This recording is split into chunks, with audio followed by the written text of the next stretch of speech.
잘 들리시죠? 네, 예, 안녕하세요.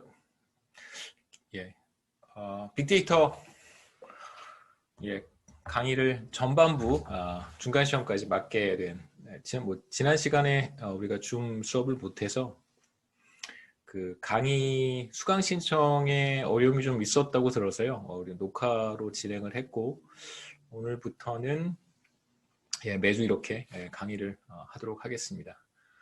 혹시 지난 시간에 질문 있으신지 질문 있으시면 질문하시고요.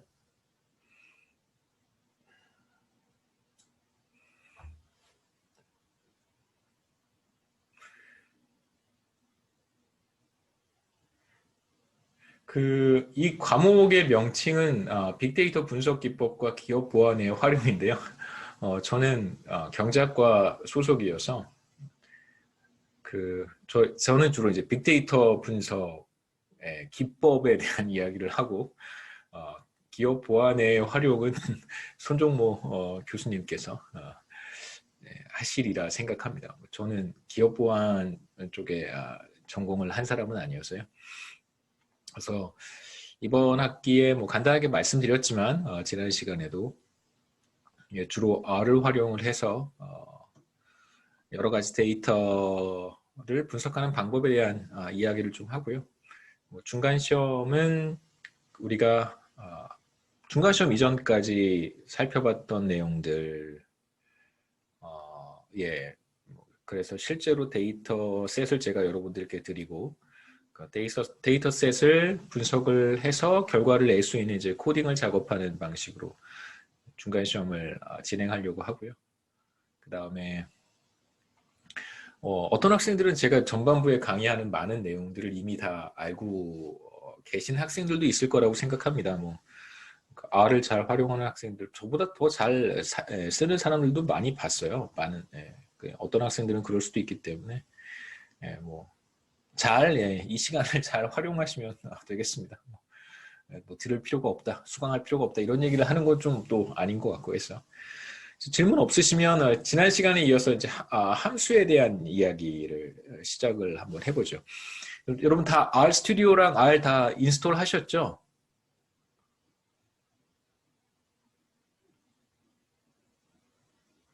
네, 아무 대답이 없으셔서 그렇게 생각을 하고 여러분 말씀하셔도 괜찮아요. 마이크 마이크를 통해서 말씀하셔도 괜찮습니다. 여러분 제가 보는 여러분 제가 그 화면 모니터에 보이시나요? 잘 보이시죠? 제가 R 네, 스튜디오랑 슬라이드를 화면에 띄웠습니다. 제가 강의할 때 채팅창을 잘 못 봐서 여러분 말로 질문하시거나 그냥 육성으로 질문하시면 제가 조금 더 좋을 것 같고요. 오늘 함수에 대한 이야기 시작을 하겠습니다.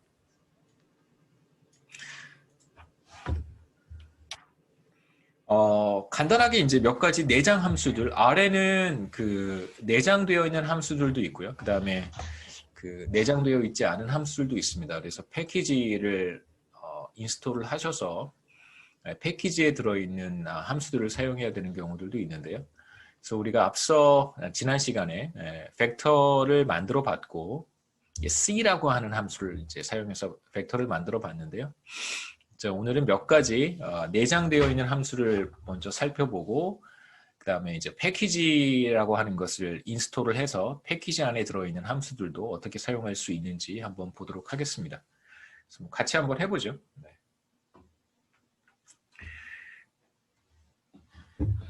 자, 준비를 좀 해야 됩니다. 네. 이제 간단하게 X 벡터를 한번 만들어 보고 그 다음에 이제 X 벡터의 평균을 구하는 mean 함수에 대해서 한번 보도록 하죠. 자, 보시죠. 자, 먼저 X라고 하는 벡터를 만들어 볼 텐데 잘 보이시나요? 너무 작지 않나요? 자, 1, 2, 3로 되어 있는 벡터를 한번 만들어 보겠습니다.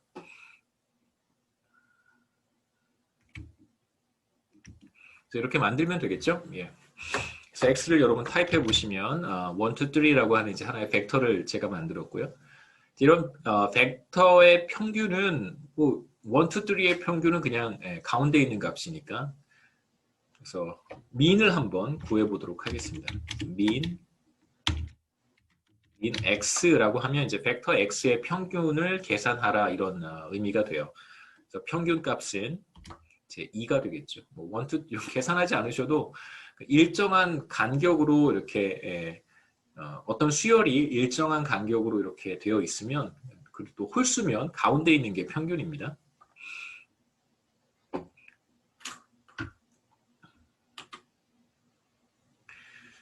그 다음에 이제 평균 값을 또 다른 변수로 저장을 할 수 있는데 예를 들어서 이제 x바라고 하는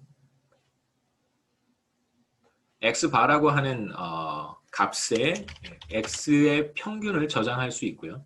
이렇게 한번 해보는 거죠. 그럼 이제 x의 평균을 x바라고 하는 변수로 저장을 하겠다라는 뜻이 됩니다. 그럼 이제 여러분 오른쪽 윗부분의 창을 보시면 이쪽 부분이겠죠. 이쪽 창을 보시면 x바라고 하는 조금 전에는 존재하지 않았던 변수가 하나 생겼고 그 x바의 값이 이제 2가 되었다라는 걸 확인할 수 있죠.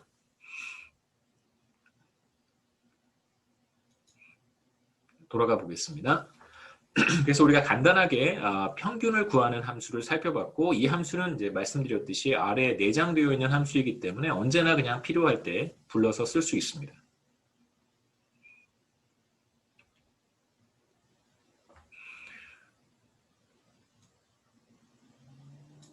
제가 잠깐 조정할게요.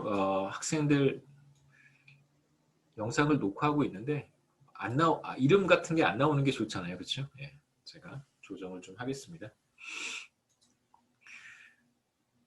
그 다음에 이제 또 다른 내장 함수 중에는 이제 max와 min이 있는데 max는 말 그대로 이제 어떤 시퀀스의 가장 큰 값, 최대값을 의미를 하고요. 그 다음에 이제 minimum은 어떤 시퀀스의 가장 작은 값, 최소값을 의미를 합니다. 그래서 max, min 우리가 또 한번 해볼 수 있는데 여러분 타이핑하기 귀찮으시면 이거 그냥 카피 앤 페이스트 다 되거든요. 이렇게 카피 앤 페이스트 하시면 돼요. 예, 굳이 타이핑 하실 필요는 없습니다. 그래서 우리가 앞서 만든 x라고 하는 벡터를 이용해서 이제 max와 min을 한번 찾아보는데 max, x 하면 되겠죠. 네. 그러면 1, 2, 3 중에 가장 큰 값은 3이니까 3이 나와야 될 거예요. 3. 그 다음에 이제 미니멈은 1, 2, 3 가운데 1이 미니멈이니까 미니멈을 찾으면 바로 이렇게 1의 값을 얻을 수 있습니다. 마찬가지 방식으로 맥시멈의 값을 어떤 하나의 새로운 변수를 만들어서 잘 들리세요? 목소리 작지 않아요? 괜찮으세요? 네, 네, 감사합니다. 네, 마이크가 지금 좀 멀어서 키보드를 앞에 놓고 마이크를 뒤에 놨거든요. 그 다음에 이제 맥시멈과 미니멈을 하나의 값으로 저장하는 방식도, 어사인하는 방식도 평균에서 했던 것과 똑같이 하시면 돼요. 새로운 변수를 하나 만드는 거죠. xmax가 이제 x의 맥시멈을 담아놓는 변수다라고 한다면 이렇게 하시면 됩니다. max에 x 하면 xmax에 이제 보시면 여기 맥시멈 3이 들어가 있다는 거 볼 수 있고, 그러면 이제 언제든지 우리가 꺼내서 쓸 수 있겠죠.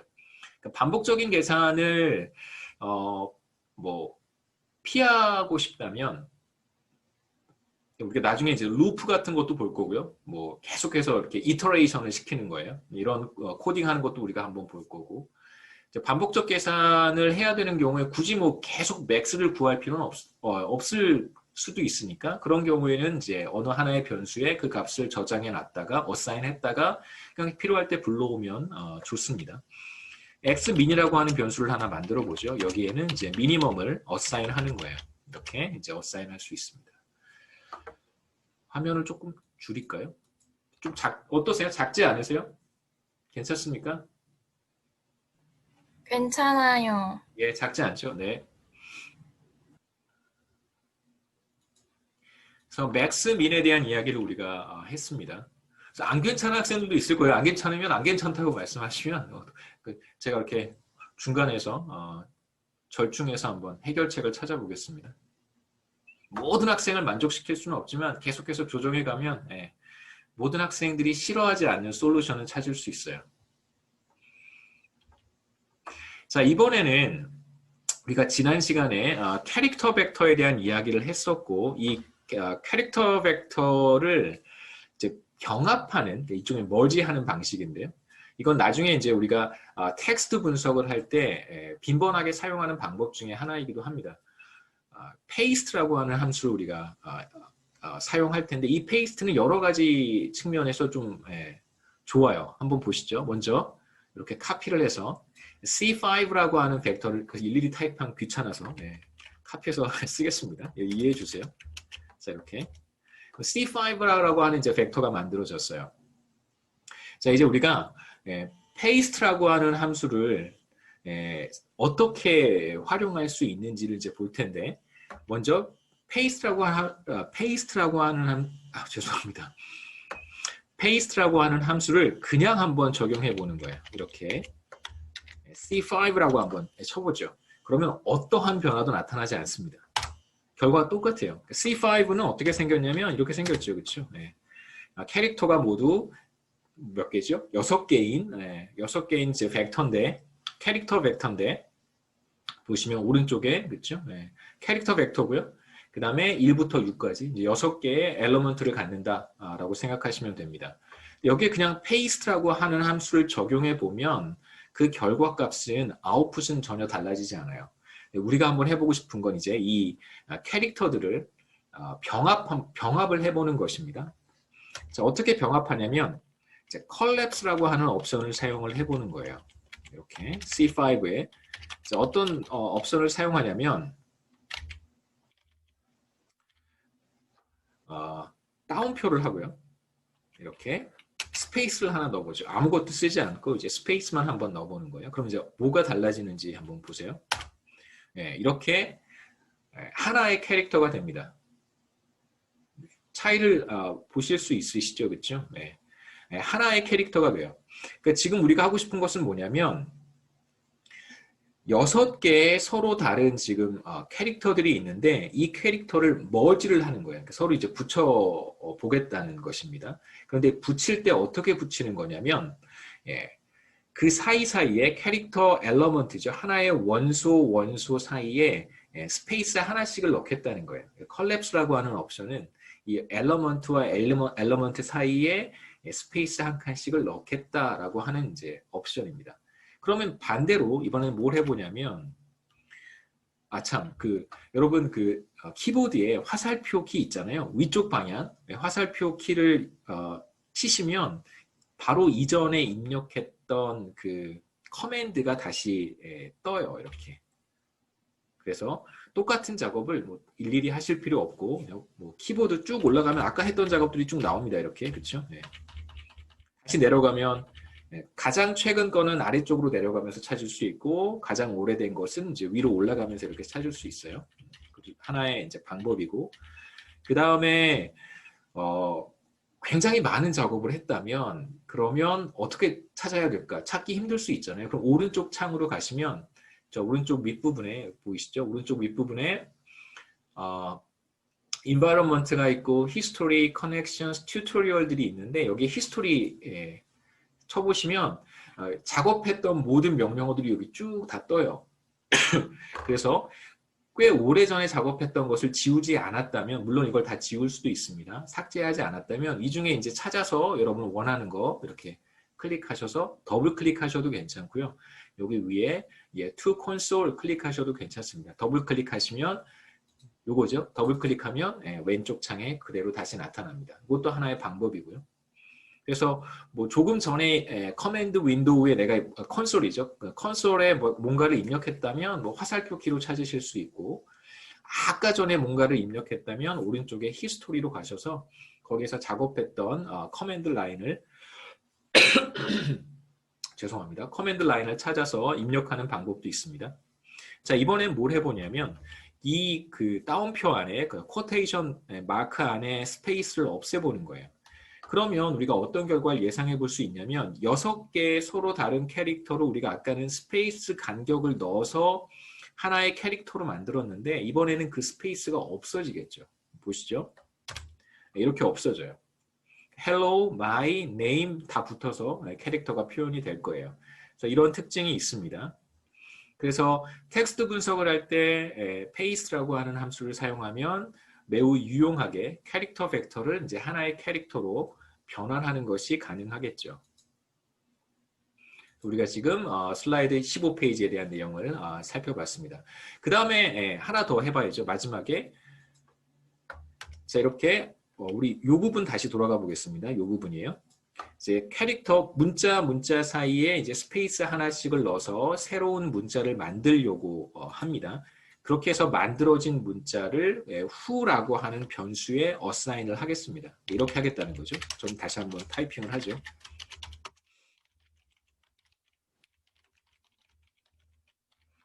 이렇게 문자와 문자 6개의 서로 다른 문자와 문자 사이에 스페이스를 하나씩 넣어서 새로운 문자를 만들어내고 그 문자를 who라고 하는 변수에 어사인을 하겠다라는 뜻입니다. 그러면 이제 who라고 하는 변수가 만들어졌어요. 보시면 오른쪽에 who라고 하는 변수는 그냥 하나의 캐릭터로 되어 있는 변수입니다. 그래서 who를 타입해보면 뭐가 나오는지 우리가 확인할 수 있겠죠. 그렇죠? 네. 그래서 캐릭터 벡터를 하나의 캐릭터로 변환하는 방법, 그 다음에 무수히 많은 막 산발적으로 흩어져 있는 그런 텍스트들을 우리가 적당하게 이렇게 병합하는 하나의 함수이기도 합니다. 16페이지로 넘어가죠. 물론 여기 제가 하나 빠뜨리긴 했는데 여기 가운데 보시면 여기 컴마로 구분할 수도 있어요. 이렇게 컴마로 구분해서 캐릭터들 하나의 캐릭터로 만들 수도 있습니다. 참고하시고요. 그다음에 아까 잠깐 말씀드렸던 패키지를 사용하는 방법. 그러니까 어떤 함수들은 이제 아래 내장이 되어 있는 것들도 있고 지금 우리가 사용했던 min, max, min 같은 것들은 내장이 되어 있기 때문에 그냥 뭐 필요할 때 불러서 사용할 수 있습니다만 이제 아래 장점 중에 하나는 내장되어 있지 않지만 굉장히 그 유용한 함수들이 여러 정말 엄청나게 많은 패키지들이 있고 그 패키지들에 다 들어가 있어요. 그래서 내가 어떤 작업을 할 것인지 프로젝트를 정확하게 파악을 하신 다음에 뭘 할지가 굉장히 분명해야 되겠죠. 뭘 할지 구체화되었다면 그걸 어떻게 실행할지를 생각해 보시고 그것을 효과적으로 효율적으로 실행할 수 있는 함수들을 찾아야 합니다. 그럼 이제 그 함수들을 찾았으면 그 함수가 어떤 종류의 패키지에 들어가 있는지 찾아보시고 이제 그 패키지를 다운로드 한 다음에 그 다음에 이제 로드해서 그 패키지 안에 있는 패키지 안에 들어있는 함수를 사용하면 되겠죠. 그래서 간단한 방법은 우선 패키지를 잘 찾아야 됩니다. 여기에서는 제가 하나의 패키지를 소개를 할 텐데 qplot이라고 하는 함수를 제가 쓰고 싶어요. qplot은 기본적으로 그래프를 그리는 함수고요. qplot이라고 하는 함수는 ggplot2라고 하는 패키지에 들어 있습니다. 그럼 이제 이 패키지를 먼저 찾아서 다운로드를 받아야겠죠. 다운로드를 받는 방법은 제가 두 가지를 소개해 드릴 텐데 이제 강의 노트에 있는 install.packages라고 하는 함수를 사용하는 방법이 있고요. 그 다음에 지금 제가 했던 작업은 뭐냐면 여러분 컨트롤 키와 L 키를 같이 누르시면 화면을 이렇게 청소할 수 있습니다. 그래서 컨트롤 L 누르시면 화면 청소가 되고 콘솔 화면이 깨끗해지고요. 그 다음에 이제 마우스로도 같은 작업을 하실 수 있는데 제 오른쪽에 보시면 제 마우스 보이세요? 마우스도 보이나요? 예. 마우스 포인터에 여기 빗자루 모양 있죠? 빗자루 모양 보시면 이 빗자루 모양도 콘솔 윈도우를 깨끗하게 청소하는 그래서 여기 클릭하시면 돼요. 그럼 이렇게 싹 청소가 됩니다. 자, 이제 우리가 해보고 싶은 것은 ggplot2라고 하는 패키지를 다운을 받는 거예요. 명령어는 install.packages고요. 자동 완성 기능이 있어도 좋습니다. 그 다음에 여기에 다운표를 하시고 ggplot2라고 하면 이제 우리가 ggplot2라고 하는 패키지를 다운받을 수 있는데 보통 패키지 안에는 뭐 패키지마다 조금씩 다르지만 함수들이 몇 개씩 들어가 있어요. 그래서 사실은 패키지를 인스톨하는 이유는 다운받는 이유는 그 안에 들어있는 이제 함수들을 사용하는 것이 목적입니다. 그래서 이렇게 하면 패키지가 인스톨이 돼요. 네, 저는 사실 그 인스톨을 이미 했기 때문에 굉장히 빠른 속도로 다시 인스톨이 된 거고요. 처음 인스톨하는 학생들은 아마 시간이 조금 더 걸릴 수도 있습니다. 그래서 저는 이제 ggplat2라고 하는 패키지를 인스톨을 했습니다. 그 두 번째 방법은 여기 제가 지금 이렇게 명령어 install.package를 이용해서 패키지를 인스톨할 수도 있고요. 그 다음에 여기 툴에 가시면 첫 번째 라인에 install packages라고 있어요. 이걸 클릭하셔도 됩니다. 자, 그러면 이렇게 뭐 몇 가지가 뜨죠, 그렇죠? install from, 그 다음에 packages, 가운데 공란에 여러분이 인스톨하고 싶은 패키지의 이름을 여기에 타이핑하시면 돼요. ggplat2입니다. 그렇죠? 그 다음에 install 클릭하시면 되겠죠. 네, 그럼 똑같은 명령어가 나타나는 걸 확인할 수 있습니다. 그래서 타이핑을 하셔도 괜찮고 지금 제가 했던 것처럼 tools, install 패키지로 가셔서 여러분이 원하는 패키지를 직접 타이핑하셔도 좋습니다. 여하튼 첫 번째는 사용하고 싶은 함수가 포함되어 있는 패키지를 찾아서 다운로드를 하고요. 이걸로 끝나는 게 아니에요. 뭐 이건 C++도 마찬가지겠지만 일단 그걸 로딩을 해야 됩니다. 불러와야 돼요. 두 번째 단계는 이제 로드를 해야 되는데 로드하는 방법은 ggplat2를 로드하라는 함수가 있습니다. 그게 라이브러리예요. 라이브러리 괄호하시고 ggplat2 하면 이제 ggplat2라고 하는 패키지를 로딩을 하라는 뜻입니다. 그래야 이제 ggplat2에 있는 함수들을 쓸 수 있어요. ggplat2에 qplat이라고 하는 함수가 있다고 말씀을 드렸는데 이걸 이 라이브러리라고 하는 함수를 통해서 ggplat2를 로딩하지 않으면 qplat이라고 하는 함수를 불러올 수가 없습니다. 사용할 수가 없습니다. 그래서 패키지를 인스톨하시고 1단계, 2단계로 라이브러리를 통해서 로딩을 하셔야 되고 그 다음에 이제 함수를 사용할 수 있어요. 네, 된 거예요. 이제 ggplat2가 로딩이 됐습니다. 이제 ggplat2에 여러 가지 함수들이 있어요. 어떤 함수가 있는지 궁금하다면 그럴 때는 물음표 하시고 ggplat2 이렇게 타이핑을 하면 ggplat2에 대한 여러 가지 매뉴얼들을 확인할 수 있습니다. 어디에 나타나냐면 여러분 보이시죠? 오른쪽에 help 창에 없던 것이 나타났는데 이게 바로 ggplat2에 대한 매뉴얼입니다. 일종의 뭐 다큐먼트라고 할 수 있겠죠. 쭉 보시면 뭐 이와 관련된 여러 가지 설명들을 여러분 여기서 보실 수 있고요. 참고하시기 바랍니다. 링크로 가셔도 괜찮고 뭐 궁금하시다면 물음표 그다음에 패키지의 이름을 치면 혹은 패키지 안에 있는 특정 함수를 쳐도 괜찮습니다.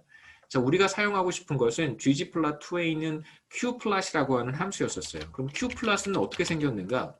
이렇게 하시면 qplat이 바로 오른쪽에 보이시죠? ggplat2에 있는 함수라는 뜻이고요. qplat을 어떻게 쓰는지 쭉 간단한 설명서들이 이렇게 매뉴얼이 나와 있습니다. 그래서 간단한 예제들도 여기서 이렇게 찾아볼 수 있겠죠, 그렇죠? 그래서 헬프 윈도우에 가시면 여러분 필요로 하는 매뉴얼들을 찾아볼 수 있고요. 다시 돌아가 보겠습니다.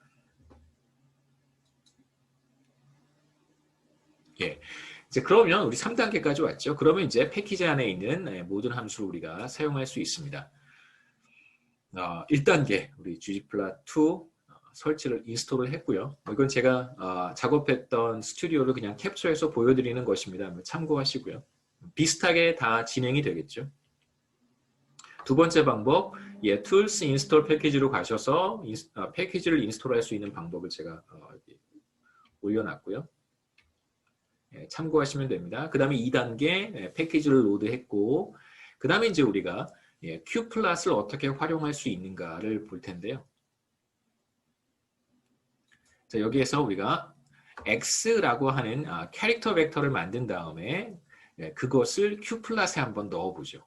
여러분 뭐 카피 앤 페이스트 하셔도 괜찮고 저는 타이핑을 하겠습니다.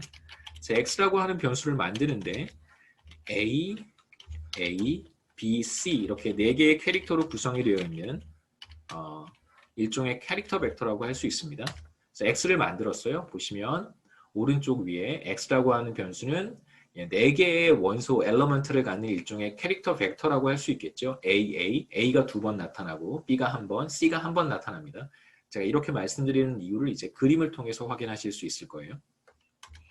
자, 이제 Q 플러스에 X라고 하는 문자 벡터를 한번, 문자 변수죠. 문자 벡터를 한번 넣어보죠. 그러면 오른쪽 아랫부분에 그림이 나타날 거예요. 예. 그림이 오른쪽 아랫부분에 나타납니다. 여기 Files, Plots, Packages, Help, Viewer 이렇게 쭉 있는데 그 중에 이제 Plots에 지금 Q 플러스를 통해서 그린 그림이 나타나는데 가로축에 이제 X가 나타나고 세로축에 뭐 0, 0.5, 1, 1.5, 2 이런 값이 나타나는데요. 이제 이거의 의미를 한번 생각해 볼 필요가 있습니다. 자, X는 어떤 벡터냐면 A, B, C. 제가 아까 뭐라고 그랬었냐면 A가 두 번 나타나고요. 그 다음에 B가 한 번 나타나고 C가 한 번 나타난다고 했습니다. 그러니까 일종의 이걸 이제 프리퀀시 테이블이라고 하기도 하고요.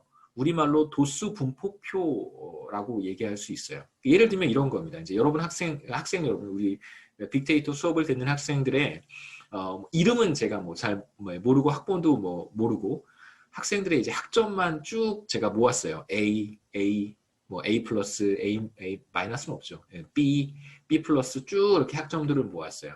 그 다음에 이걸 이제 X라고 하는 캐릭터 벡터를 만들어서 Q 플러스에 집어 넣으면 A 플러스 학점을 받은 학생들은 몇 명이고 B 플러스 받은 학생들은 몇 명이고 일종의 도수 분포표를 만들어낼 수 있겠죠. 그래서 세로축의 값을 보시면 여기에 2라고 하는 것은 X는 모두 세 종류의 범주를 갖게 돼요. 문자 벡터는 기본적으로 범주화해서 처리를 합니다. 이걸 이제 범주화한다고 얘기를 하고요. 뭐 카테고라이즈 혹은 뭐 팩터 이런 표현으로 이제 아래선 사용을 하는데요. 다음 페이지 보시면 일종의 팩터라고 생각하셔도 괜찮고요. 혹은 이제 카테고리라고 생각하셔도 괜찮습니다. 카테고라이즈 하는 거예요. 그래서 여기에 A, B, C 카테고라이즈를 하고요. 그 다음에 A가 두 번 나타났잖아요. 그래서 여기가 2가 되는 것이고 B와 C는 한 번씩 나타났으니까 1의 값을 갖는 거예요. 그래서 만약에 4명의 학생의 학점이라면 A를 받은 학생은 2명, B를 받은 학생은 1명, C를 받은 학생은 1명이다. 이렇게 이해할 수 있다는 뜻이죠. 그래서 필요에 따라서 여러분들이 뭐 다양한 함수를 접해보고 다양한 뭐 그래프 그리는 방법들을 접해보시면 필요에 따라서 이런 것들을 가장 잘 디스플레이 할 수 있는 방법들을 찾으시면 좋겠죠. 그 다음엔 이제 우리가 실제로 함수를 한번 그림으로 그려보는 거예요. y는 x제곱이라고 하는 이제 간단한 함수를 한번 만들어 보도록 하겠습니다.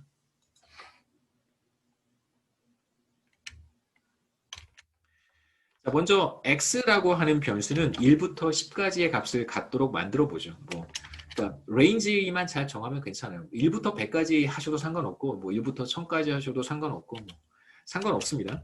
저는 그냥 1부터 10까지만 할게요. 1땡땡10 하면 이제 1부터 10까지 하나씩 증가하는 수요를 만들어낼 수 있어요.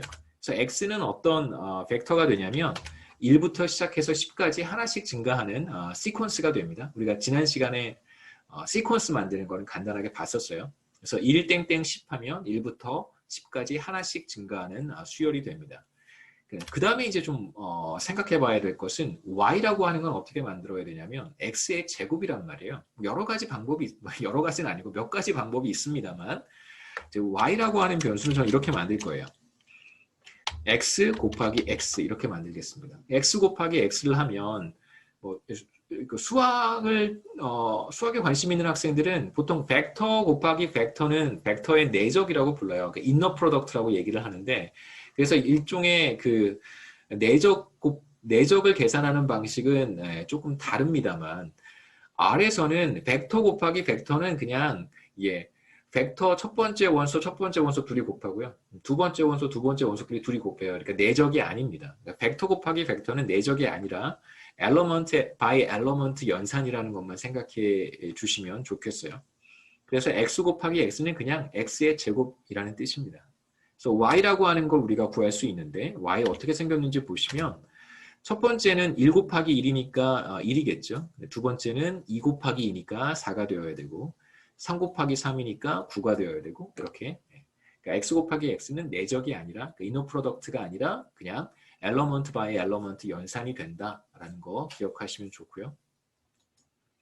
그래서 우리는 이제 x가 1부터 10까지의 값을 가질 때 y가 어떤 값을 갖는지 이제 만들어냈습니다. 근데 우리가 해야 되는 것은 뭐냐면 이제 q 플러스에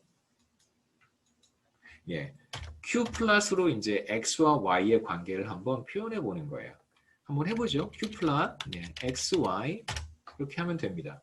간단하죠, 그렇죠? 가로축에 표시할 변수를 앞에 쓰시면 되고요. 세로축에 표시할 변수를 뒤에 쓰시면 돼요.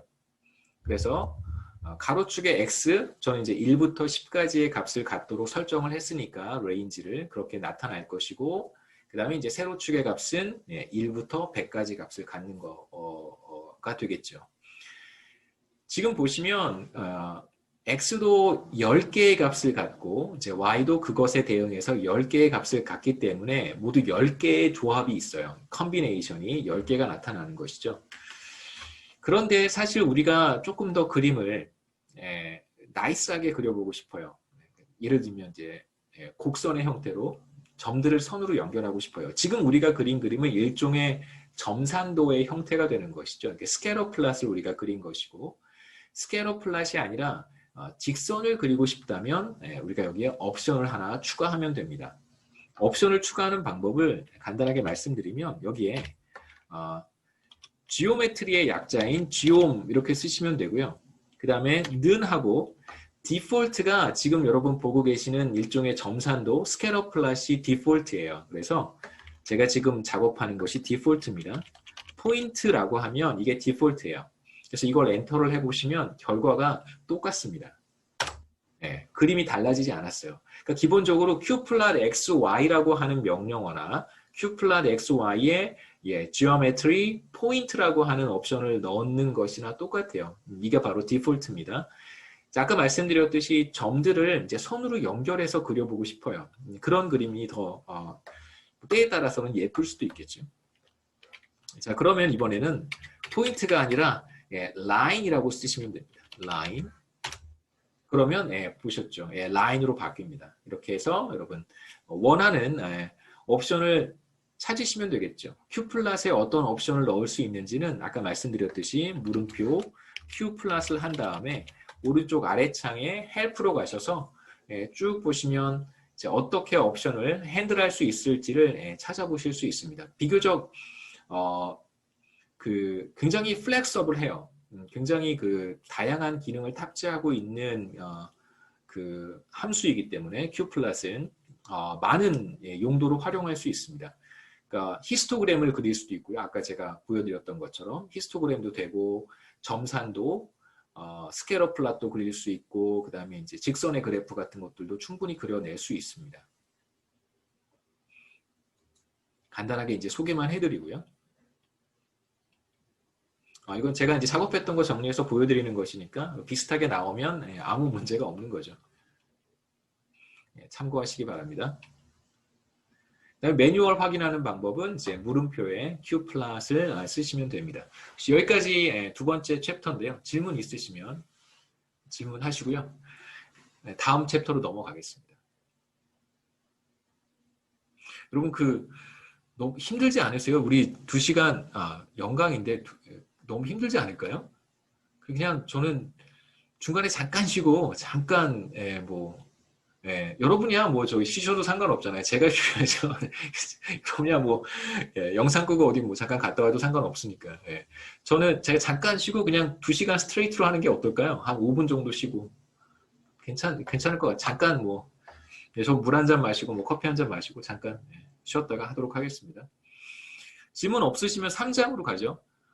제가 어제 강의 노트를 업로드를 하긴 했는데 데이터를 같이 업로드하는 걸 깜빡해서 제가 가상 강의실에 챕터 3였던 걸로 기억하는데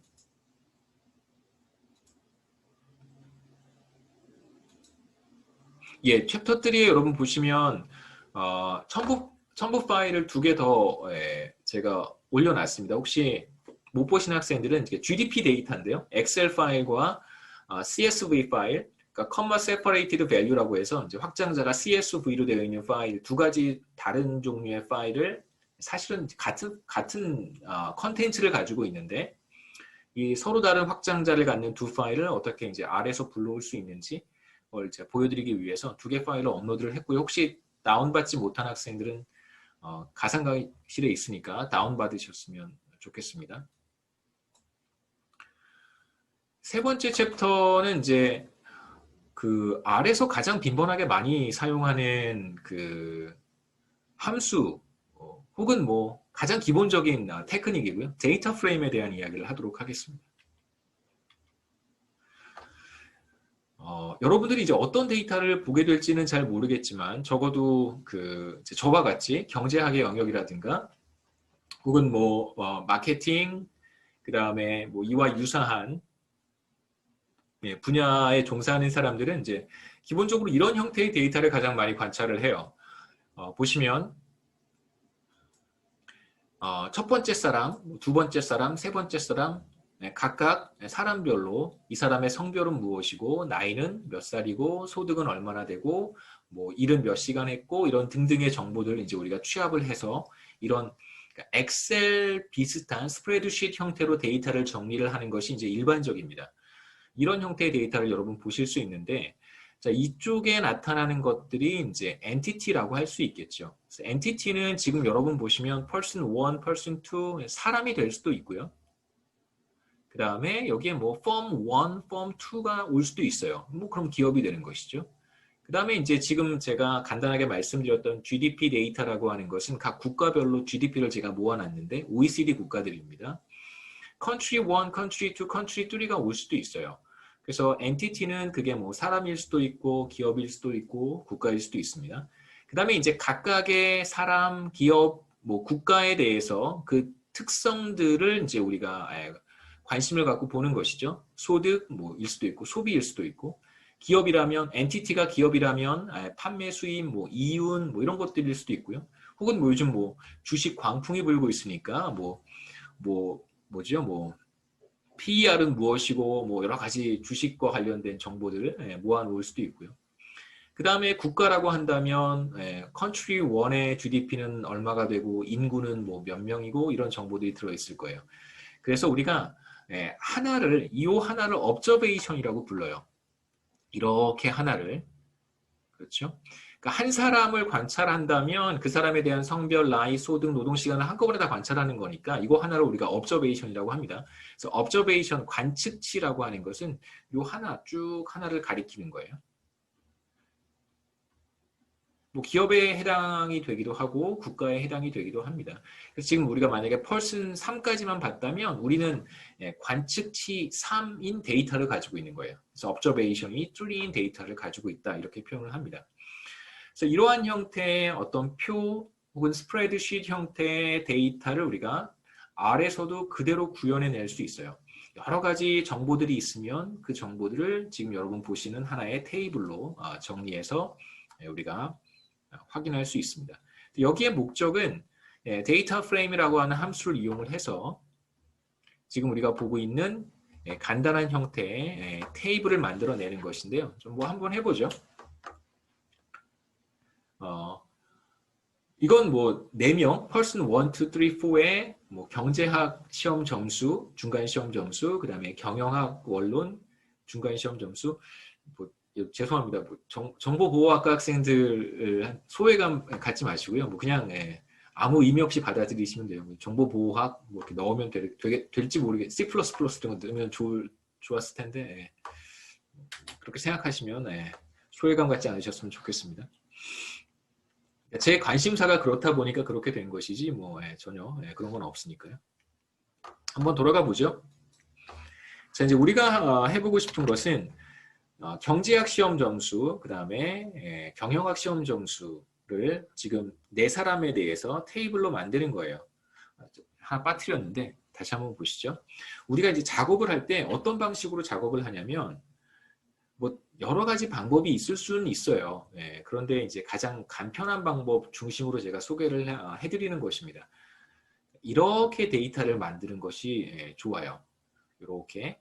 그러니까 이코노믹스 점수 이렇게 만들고 그러니까 실제로 하나의 observation을 우리가 관측한다면 이렇게 한 사람의 점수를 한꺼번에 보는 거잖아요. 근데 보통 이렇게 관측하는 것이 현실적인데 데이터 작업을 할 때는 우리가 데이터 프레임 함수를 이용해서 이렇게 이게 하나의 컬럼이죠. 하나의 컬럼 단위로 작업을 하는 것이 훨씬 더 간편합니다. 왜 그런지는 이거 세 번째 챕터에서 계속해서 보시면서 아마 느끼실 수 있을 거예요.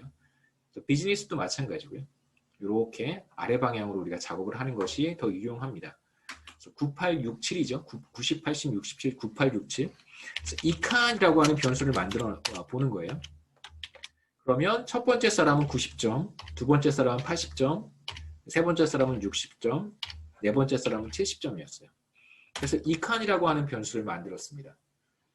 새롭게 시작할까요? 다 지워버리고. 다 지워버리겠습니다. 여기 있는 거. environment에 있는 변수들을 다 지우고 싶다면 B자로 클릭하시면 됩니다. 그래서 yes, 다 없어져요. 네. 다시 만들죠. 그래서 이 칸이라고 하는 변수, 첫 번째 사람은 90, 두 번째 사람은 80, 60, 70, 그 다음에 이제 비즈니스라고 하는 변수도 하나 만드는 거예요. 몇 점이었었죠? 5, 6, 12. 네, 5, 6, 10입니다.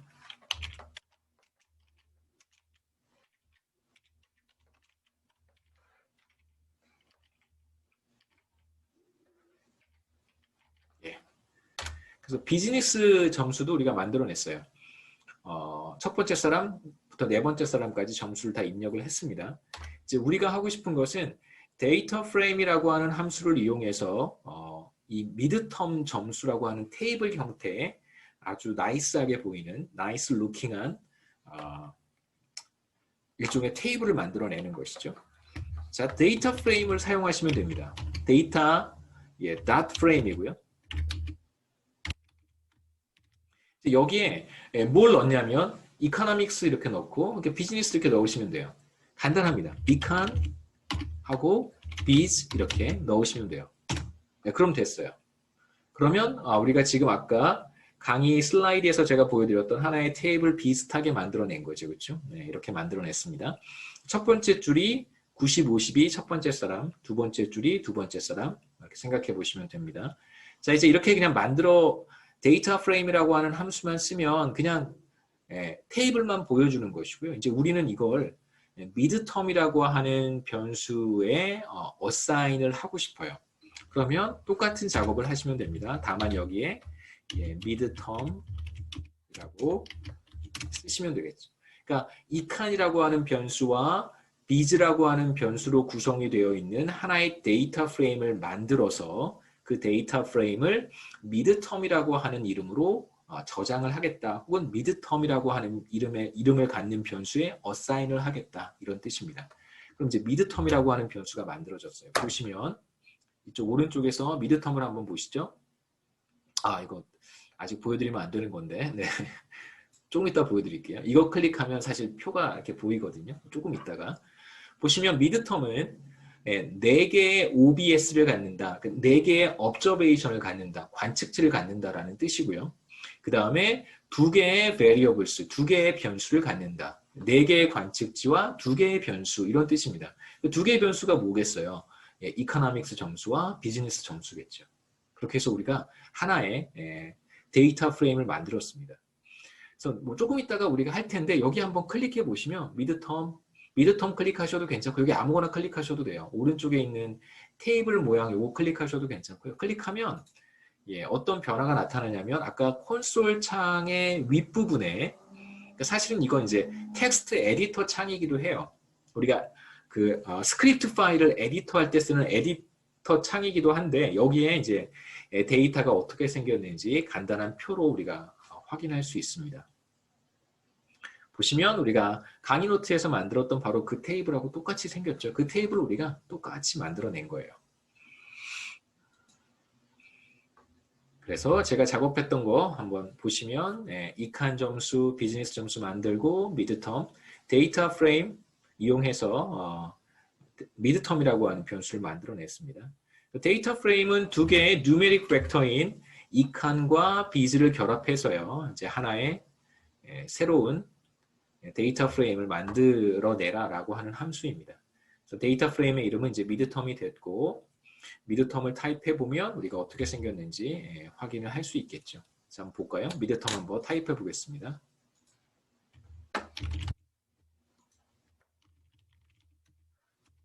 똑같이 생겼겠죠, 그렇죠?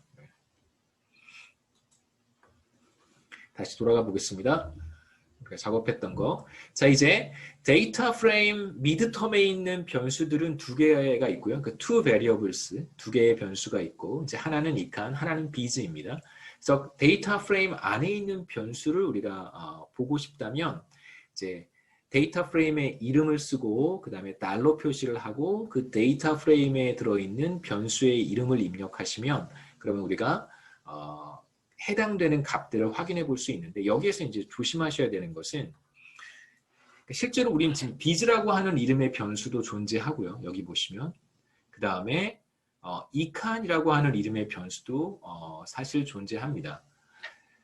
자, 우선 제가 여기에선 다 지워보고 데이터 프레임을 다른 방식으로 만들 수 있다는 걸 먼저 보여드릴게요. 자, 우선 다 지워버리죠. 다 지워버리겠습니다.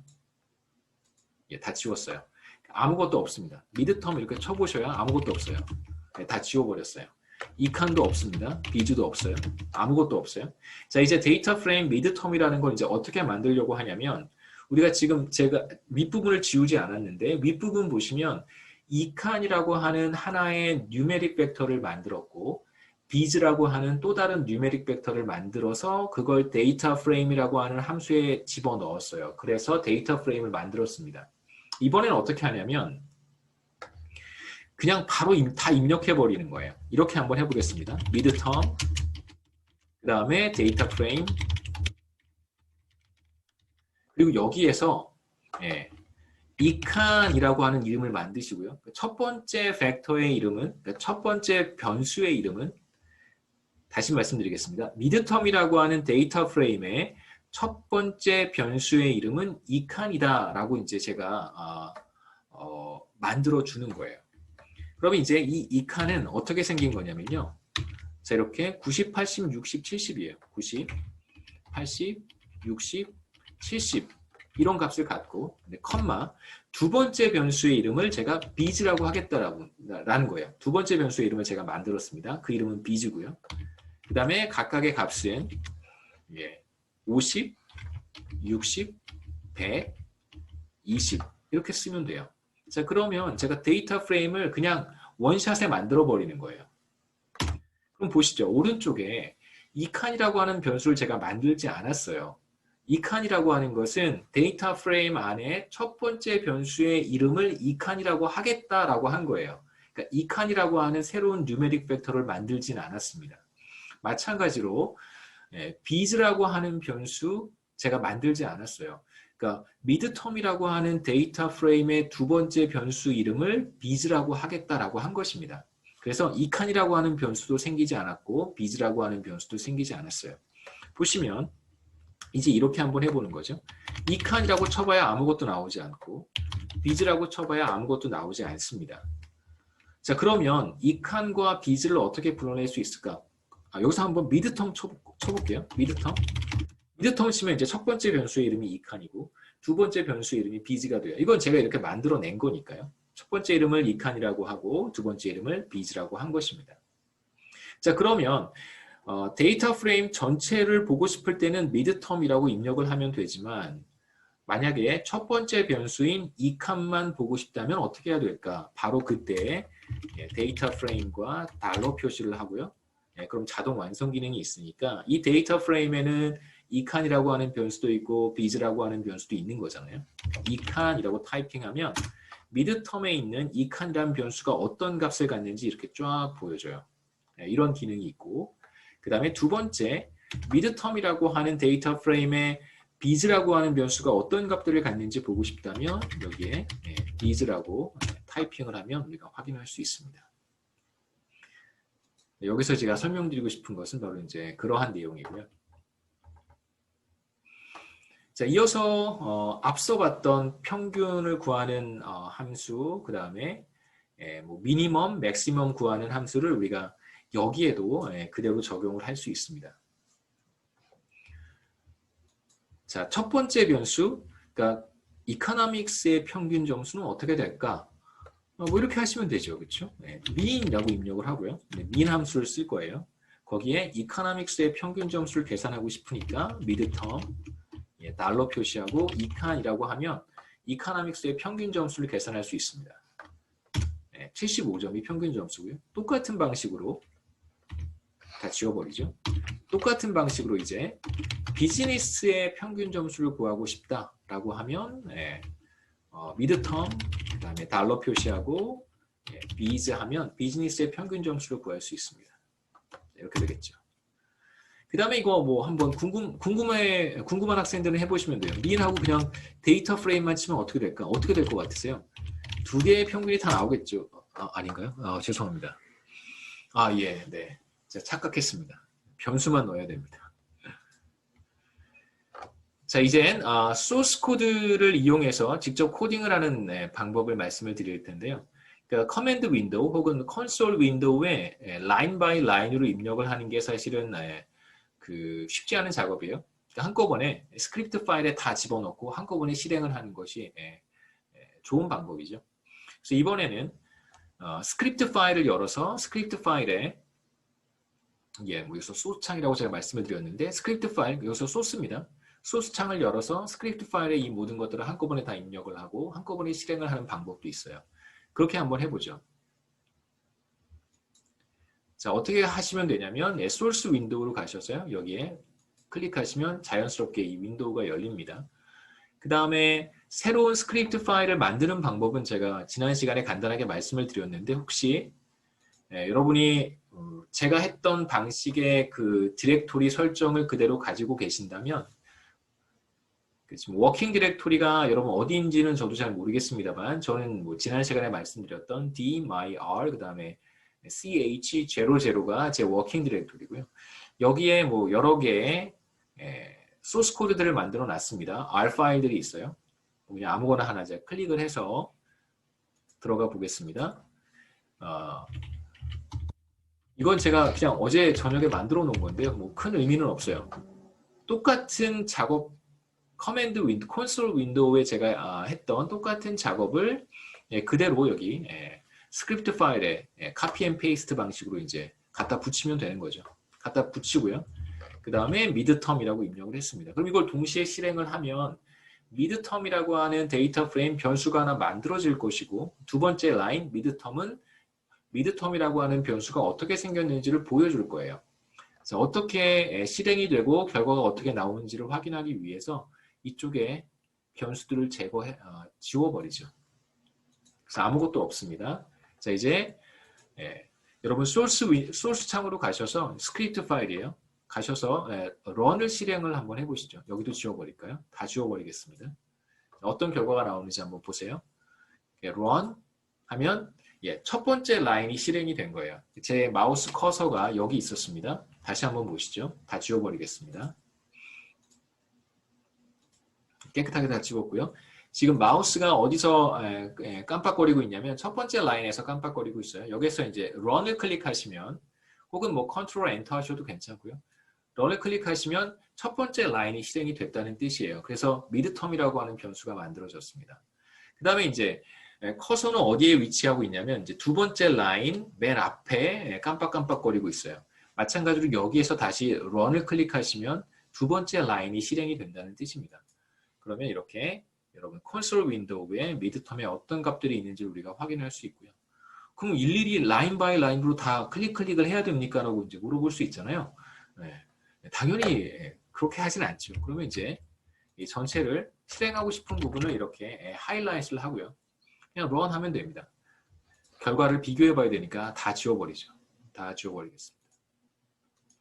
자, 이 부분을 전체를 실행하고 싶다면 이렇게 해서 하이라이트를 하고 run을 하면 아까 봤던 결과가 한꺼번에 다 나타날 거예요. 이렇게 볼 수 있겠죠. 네, 여기까지 하고 잠깐 한 5분 쉬었다가 1시에 다시 보도록 하겠습니다.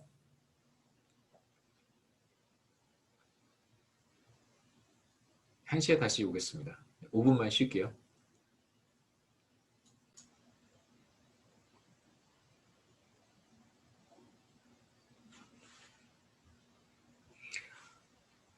네. 자, 우리가 데이터 프레임 얘기를 하고 있었습니다. 상황이 요즘 특수한 상황이어서요. 네. 저도 아이도 학교를 안 가서 네, 네. 저는 점심을 못 먹어도 아이 점심은 챙겨줘야 되잖아요. 아이 점심도 챙겨줘야 되고. 네, 그렇습니다. 여러분 점심 드시면서 강의를 들을 수 있겠지만 저는 점심을 먹으면서 강의를 할 수가 없어서. 자, 그 스크립트 파일에 작업을 하시면 이제 이런 결과 우리가 똑같이 볼 수 있고요. 그러니까 하이라이트해서 이제 실행을 시키시면 한꺼번에 이제 실행할 수 있다는 또 장점이 있겠죠. 자, 이제 아까 제가 말씀드렸던 이제 GDP 엑셀 파일하고 이제 comma separated values라고 해서 CSV라는 형태의 이제 파일을 엑셀에서 이제 쉽게 불러올 수 있어요. 그래서 뭐 여러 가지 방식을 쓰기도 하는데 엑셀에다가 그냥 막 다 집어넣고요. 뭐 여러분 뭐 웹사이트라든가 뭐 여러 가지 뭐 인터넷 소스에서 여러 가지 관련된 정보들을 다 긁어와가지고 그냥 엑셀에 다 집어넣고 R을 이용해서 엑셀을 그냥 불러오는 방법도 많이들 사용하고 있습니다. 파일을 불러오는 방법인데요. 자, 우선 제가 3장 그 강의 노트 옆에 함께 이제 업로드한 파일은 이런 이제 스프레드शी트 형태의 파일입니다. 뭐 보시면 왼쪽에는 국가 이름, OECD 국가들이고요. 그 다음에 Y 2015는 2015년의 GDP, 그 다음에 2016은 16년 GDP 이렇게 4개 연도의 GDP를 제가 정리를 해서 간단한 파일을 만들었고요. 자, 이런 이제 엑셀 파일을 어떻게 불러올 수 있는지, 그 다음에 CSV 파일을 어떻게 불러올 수 있는지 보도록 하겠습니다. 정말 재밌어요. 요즘 저는 이제 여기서 강의하고 저희 아이는 저쪽 방에서 수업 듣고 초등학생인데 거기서 이제 줌 수업을 하니까 이쪽에서는 강의를 하고 저쪽에서는 수업을 듣고 제 와이프는 이제 출근하고 뭐 그런 상황입니다. 서로 뭐 정신없죠 다. 첫 번째 단계 현재 작업 중인 워킹 디렉토리에 제가 여러분 업로드 해드린 파일을 잘 가지고 오시면 되겠습니다. 물론 여기에 갖다 놓지 않아도 괜찮아요. 보시면 저는 지금 제 워킹 디렉토리가 어디인지 한번 찾아보죠. get wd 하면 워킹 디렉토리를 확인할 수 있다고 했습니다. 저는 이제 제 워킹 디렉토리는 바로 여기에요. 나중에 워킹 디렉토리를 설정하는 방법은 따로 보여드릴 거고요. 일단 워킹 디렉토리가 같지 않아도 괜찮습니다. 크게 상관없어요. 그 문제는 제가 또 해결하는 방법을 알려드리겠습니다. 하나씩 우리가 해결해보죠. 지금 이 전반부의 강의는 R을 사용을 전혀 못하는 여러분들이 R 사용을 전혀 전에 해본 적이 없다 라고 가정을 하고 말씀드리는 거기 때문에 혹시 이런 부분들을 다 알고 있고 이미 다 배운 내용이다 라고 하시면 여러분 그냥 자유롭게 다른 거 공부하셔도 되겠죠. 저는 지금 이제 GDP 엑셀 파일이 여기 있고요. 맨 밑에 그 다음에 바로 위에 CSV 확장자를 갖는 이건 이제 뭐 여러분 다 아실 거예요. CSV 파일, comma separated values라고 하는 확장자를 갖는 파일. 내용은 두 개가 동일합니다. 여러분 엑셀 사용해 보셨으면 다 아실 텐데 엑셀에서 확장자 XLSX 형태로 저장을 하실 수도 있고 그 다음에 이제 CSV 형태로 저장하실 수도 있어요. 제가 그냥 다르게 두 개의 버전으로 저장을 했습니다. 자, 이제 엑셀 파일을 불러오려면 어떤 함수가 필요한데 그러니까 read excel이라고 하는 함수가 필요해요. 이런 함수를 이용을 해서 여기 이제 파일 이름을 적으시면 되고요.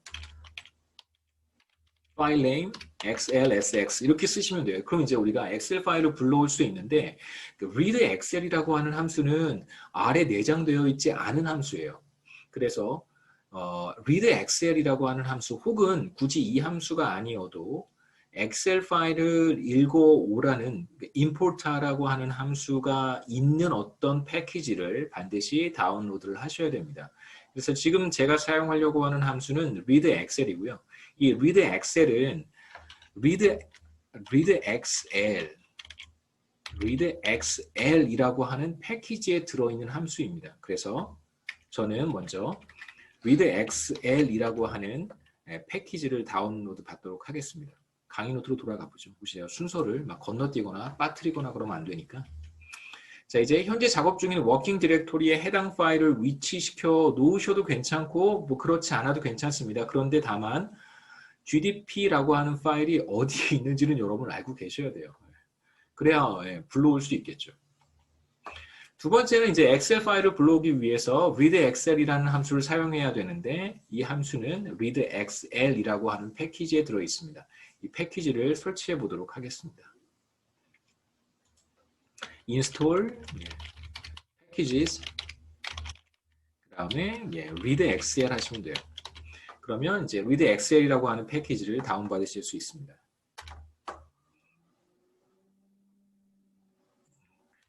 또 다른 방법은 한번 또 해볼게요. Tools, Install Packages에 가셔서 readxl 하시면 됩니다. 그러면 이제 패키지를 다운받아서 인스톨을 했고요. 두 번째 단계 잊지 않으셨으리라 생각합니다. Library 불러와야 되겠죠, 그렇죠? readxl 불러와야죠. 사용을 하기 위해서는 불러와야 됩니다. 그럼 이제 R에서 여러분은 readxl이라고 하는 패키지에 들어있는 모든 함수를 사용할 수 있게 되었어요. 한 가지 이제 조심하셔야 되는 것은 뭐냐면 RStudio를 작업을 하시다가 이렇게 RStudio를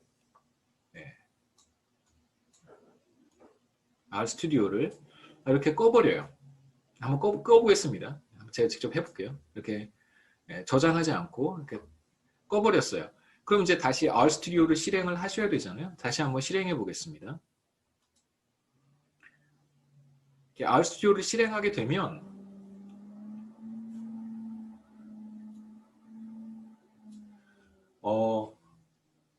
readxl이라고 하는 패키지는 이미 인스톨이 되어 있지만 다시 한번 로드를 하셔야 돼요. 로딩을 다시 한번 하셔야 됩니다. 그래서 반드시 library qplot 한번 생각해 보시죠. qplot x라고 하는 변수를 한번 만들어 보겠습니다. c에 10 이렇게 할까요? a 우리 아까 했던 작업을 제가 다시 한번 보여드릴게요. 그냥 참고만 하시면 좋겠습니다. 그 다음에 qplot에 x를 그리면 우리가 히스토그램 같은 거 그릴 수 있었잖아요. qplot을 찾지 못한다고 나와요. 왜냐하면 ggplot2를 다시 한번 로드를 해줘야 돼요. 그래서 RStudio나 혹은 여러분 뭐 Rconsole을 직접 이용을 하실 때 반드시 다시 한번 그러니까 매번 로딩을 하셔야 된다고 생각하시면 됩니다. Library ggplot2 로딩을 한 다음에 qplot을 실행을 하면 그때 그려지는 거예요. 그래서 이렇게 작업을 하셔야 된다는 거 다시 한번 말씀을 드립니다. 돌아가세요. 우리가 지금 아까 하던 거.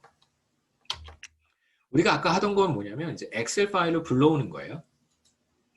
그래서 우리는 readxl이라고 하는 패키지를 인스톨을 했고 이제 다시 불러와야겠죠. 그래서 이제 로드를 하면 됩니다. 그럼 아까 제가 간단하게 말씀드렸던 readxl이라고 하는 함수는 이 readxl이라고 하는 패키지에 들어 있어서 이걸 그냥 사용하시면 돼요. 그럼 불러와 보죠. readxl 어떻게 사용하면 되냐면 gdp에 이제 확장자가 엑셀 파일이니까요. xlsx라고 하는 파일을 좀 불러오시면 되겠습니다. 이렇게 부른 거예요. 제가 지금 파일을 불렀습니다. 근데 지금 제가 엑셀 파일을 불러오기만 했지 이걸 어떤 이름으로 저장을 하지는 않은 거잖아요. 어사인 하진 않았습니다. 어떤 특정 변수를 만들어서 여러분 오른쪽에 보시면 어떤 것도 만들어지진 않았어요. 제가 어떤 변수를 만들어서 거기에 어사인 하지 않았기 때문에 실제로 이렇게 불러올 수 있습니다. 자, 이제 여러분 워킹 디렉토리에 이 파일이 있지 않거나 혹은 여러분의 워킹 디렉토리가 다를 때 그러니까 오른쪽 밑에 지금 여러분 보고 계시는 RStudio에서 보고 있는 이 디렉토리에 저와 똑같이 gdp라고 하는 파일을 갖다 놨는데 워킹 디렉토리가 어디인가를 봤더니 바로 여기가 아닌 거예요. 그러니까 이게 다른 워킹 디렉토리일 수도 있는 거잖아요. 이제 그런 경우에는 어떻게 하시면 되냐면 파일이 있는 위치를 구체적으로 R한테 알려주시면 돼요. 예를 들면 이렇게 하는 겁니다. 저는 지금 워킹 디렉토리와 같기 때문에 그냥 파일 이름만 써도 상관이 없지만 이렇게 쓰셔도 아무 문제가 없어요. 자, 이렇게 D, myr, 그 다음에 ch00 이렇게 하셔도 똑같이 파일을 불러올 수 있습니다. 그러니까 D가 있으면 안 되죠. 그래서 파일의 위치를 여러분 정확히 알고 있으면 그 경로를, 패드를 그대로 다 알려주시면 돼요. 그래서 엔터를 쳐보겠습니다. 네, 그럼 똑같이 불러올 수 있어요. 그러니까 만일 파일이 다른 곳에 있다고 하더라도 여러분이 작업하고 계시는 워킹 디렉토리에 파일이 있으면 뭐 당연히 좋고요. 만약에 거기에 있지 않다고 하더라도 경로만 알고 있으면 그 경로를 지정해서 파일을 가지고 올 수 있습니다. 여기서 한 가지 중요한 것은 이제 R은 디렉토리 표시를 할 때, 폴더나 디렉토리나 경로 표시를 할 때 보통 우리가 역 슬래시를 쓰잖아요. 컴퓨터에서는. 그런데 R에서는 그냥 슬래시를 써요. 그래서 그것만 조심하시면 됩니다.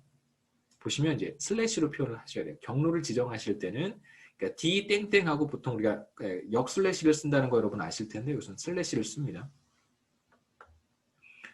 자, 강의 노트로 한번 돌아가 보겠습니다. 그래서 우리가 read excel을 인스톨했고요. 파일을 불러오는 방법은 먼저 로드를 하고 그 다음에 이제 파일 이름을 쓰면 되겠죠. 그래서 제가 함수들을 여러분한테 소개할 때는 이렇게 이런 형태로 박스를 만들어서 새로 등장하는 함수들은 이렇게 해서 여러분 나중에 혹시 뭐 시험을 볼 때라든가 여러분 개인적으로 필요해서 뭔가 작업을 하실 때 강의 노트를 열어본다면 쉽게 파일을 찾으실 수 있도록 제가 하이라이트를 해놨습니다.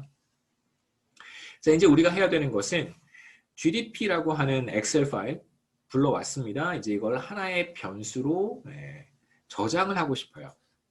그 작업을 한번 해보죠. 지우고 시작하겠습니다. 자, 이제 엑셀 파일을 불러와서 GDP라고 하는 이름으로 제가 저장을 하겠습니다. 그럼 이제 오른쪽에 environment에 GDP라고 하는 변수가 새로 생기겠죠. 자, 엔터를 하면 보시면 이제 GDP라고 하는 변수가 새로 생겼습니다. GDP가 어떻게 생겼는지 보기 전에 36개의 관측치가 있고 이 말은 무슨 말이냐면 36개의 국가라는 뜻이겠죠. 그렇죠? observation이 36개, 그 다음에 변수는 모두 5개라는 뜻입니다. 5개의 변수가 무엇인지는 조금 이따가 보고요. 그 다음에 GDP가 어떻게 생겼는지 콘솔에서 한번 타이핑을 해보면 GDP에 대한 간략한 정보를 우리가 볼 수 있어요. 보시면 팁을 36 by 5 이렇게 되어 있어요. 팁을이라고 하는 것은요, 어떤 이제 변수의 클래스 혹은 유형 이렇게 우리가 불러요. 뭐 클래스라고 우리가 부르기도 하고 뭐 타입 이렇게 부르기도 합니다.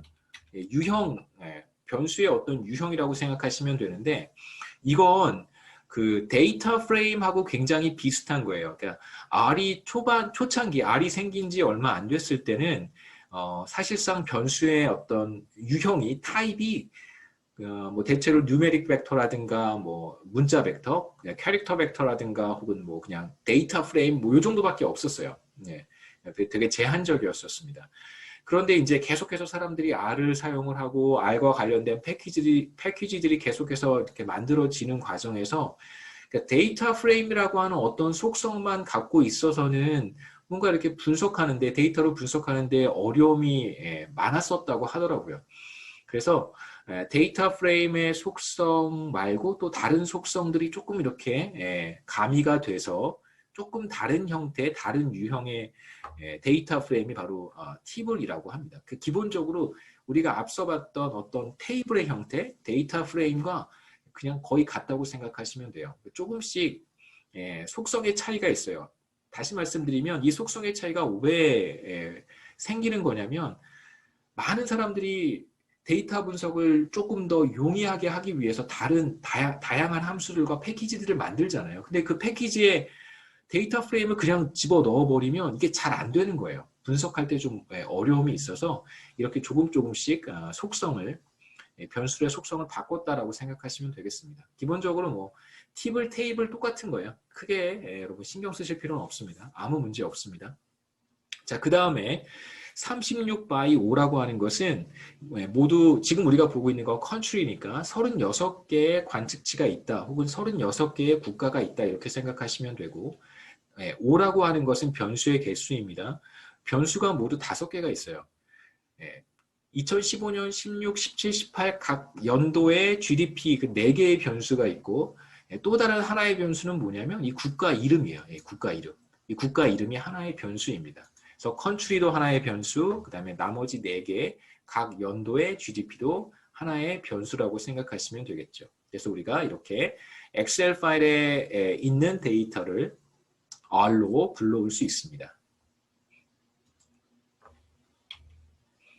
넘어가겠습니다. 다 설명드렸고요. 그 다음에 이제 워킹 디렉토리가 아닌 다른 곳에 있을 때는 제가 붉은색으로 하이라이트를 했는데요. 이렇게 슬래시로 경로를 잘 구분해서 알려주시면 되고요. 결과는 똑같습니다. 자, 이제 우리가 불러온 엑셀 파일의 데이터가 어떻게 생겼는지 보고 싶어요. 여러 가지 방법이 있습니다. 아까도 잠깐 말씀드렸는데 이거 클릭하셔도 되고요. 그럼 이제 위쪽에 쉽게 한눈에 데이터가 어떻게 생겼는지 이렇게 볼 수 있어요. 36개의 국가 있다는 거 확인할 수 있고 country, Y2015 쭉 있죠. 5개의 변수가 있다는 것도 아주 쉽게 우리가 확인할 수 있습니다. 그 다음에 우리가 이걸 클릭할 때 여러분 콘솔 윈도우 다시 한번 돌아가 보시면 자연스럽게 어떤 명령어가 실행이 됐냐면 view GDP라고 하는 명령어가 실행이 된 거예요. 이게 바로 어떤 변수 혹은 데이터 프레임을 지금 이렇게 테이블의 형태로 보고 싶다, 보여달라 이런 명령어라고 할 수 있습니다. 다시 한번 제가 입력해 보겠습니다. view GDP 이렇게 치면 바로 소스 윈도우에 아까 여러분 보셨던 그 테이블이 그대로 다시 나타날 거예요. 이렇게 나타납니다. 그래서 명령어로 입력하셔도 괜찮고 아니면 이제 오른쪽에 변수 이름을 클릭하셔도 괜찮고 이렇게 쉽게 어떻게 생긴 데이터인지 한눈으로 볼 수 있다는 뜻이죠. 그다음에 view 타이핑 하실 때는 반드시 대문자로 쓰셔야 됩니다. 소문자 쓰면 에러가 나요. 한번 해보죠. 이렇게 하면 에러가 발생합니다. 반드시 대문자 V, 대문자 V를 쓰셔야 돼요. 이렇게 해서 데이터가 어떻게 생겼는지 우리가 한눈으로 볼 수도 있고 이제 두 번째로 엑셀 파일을 불러왔으니까요. 두 번째로 이제 CSV, Separated Values라고 하는 확장자를 갖는 파일인데 이건 또 어떻게 불러올 수 있을까? CSV 파일을 불러오는 방법은 그 함수는 R에 내장이 되어 있습니다. 그래서 별도의 패키지를 설치하지 않으셔도 CSV 파일은 쉽게 불러올 수 있어요. 예전에 이제 한번 제가 학생들한테 시험 문제를 가끔 내면 파일을 이렇게 주고 그 파일을 불러와서 평균도 계산해서 리포트하고 이제 이런 이제 시험 문제 그런 것들이 있습니다. 근데 이제 학생들이 CSV 파일을 제가 줬는데도 불구하고 제가 지금 했던 작업들 있잖아요. 리드 엑셀, 인스톨 패키지하고 이런 작업들을 이렇게 많이 하세요. 잘 주어진 문제가 무엇인지 이렇게 좀 보시고 그거에 이제 적합한 방법을 찾는 것이 좋습니다. CSV 파일을 드렸는데 그 리드 엑셀을 하면 당연히 문제가 생기겠죠, 그렇죠? 그런 경우가 있었다고 말씀을 드리고 여기에서는 CSV 파일을 한번 불러오도록 하겠습니다. 자, 마찬가지로 저는 제 워킹 디렉토리에 GDP CSV 파일이 이렇게 존재해요. 여러분 이 파일이 여러분 작업하고 있는 워킹 디렉토리에 있으면 좋고요. 만약에 그렇지 않더라도 어느 경로에 여러분이 알고 있는 경로에 잘 갖다 두시기 바랍니다. 자, 이번에는 CSV 파일을 불러오는 방법은 read CSV 함수를 사용하는 거예요. 여기에서는 아까는 이제 read 엑셀은 언더바를 사용을 하는데 read CSV라고 하는 함수는 내장 함수고 read.csv를 사용하시면 됩니다. 그 다음에 마찬가지로 여기에 파일 이름을 쓰시면 되겠죠. 그렇죠? 그러면 이렇게 쉽게 불러올 수 있어요. 한번 보시죠. 이렇게 쫙 나와요. 1부터 36까지 이렇게 쉽게 데이터를 불러올 수 있습니다. 몇 가지 주의할 점만 말씀을 드리고 다음 또 파트로 넘어가죠. 일단 한번 다 지워놓고 시작을 하죠. 다 집어넣고 자, 이렇게 제가 불러오면 아까도 말씀드렸지만 자, 이렇게만 입력을 하면 새로운 변수가 오른쪽에 생기지 않아요. 말씀드렸듯이 그냥 불러와서 그 결과만 리포트를 하는 거예요. 그래서 불러와서 새로운 변수를 만들고 거기에 이제 어사인을 해야 GDP라고 하는 변수가 생성이 됩니다. 이렇게 해야지만 GDP라고 하는 변수가 이제 오른쪽에 만들어지겠죠. 이렇게 해야 만들어집니다. 근데 이제 한 가지 여기서 말씀드리고 싶은 내용은 강의 노트로 돌아가서 strings as factor라고 하는 옵션을 우리가 잘 활용해야 할 부분이기도 해요. 한번 보시죠. 2단계로 CSV 파일을 불러오기 위해서는 이제 read.csv라는 함수를 사용하면 되고요. 이건 아래 내장되어 있는 함수입니다. 3단계로 직접 한번 해보시면 되겠죠. 그럼 이제 데이터 프레임의 형태로 자동 변환이 됩니다. 그 다음에 이제 여러분 워킹 디렉토리에 위치해 있지 않고 다른 경로에 있다면 그 경로를 path를 이제 구체적으로 이제 R에게 알려주면 되고요. 여기에서 중요한 것은 사실 이 부분이에요. 말씀드리고 싶은 것은 strings as factors라고 하는 이제 옵션이 있는데 이 옵션을 이렇게 꺼두셔야 돼요. 그러니까 F가 이제 false라는 뜻이고 true면 이제 T라고 쓰시면 되는데 T는 이제 turn on 하는 거고 키는 거고요. 그 다음에 이제 F는 끄는 거예요. turn off 하는 거예요. 근데 요 옵션을 끄셔야 됩니다. 이게 무슨 뜻이냐면 우리가 이제 어떤 데이터 분석을 할 때 범주형 변수를 갖는 그런 범주형 변수를 갖는 그런 데이터가 있을 수 있어요. 이게 무슨 뜻이냐면 여기다 한번 써보겠습니다.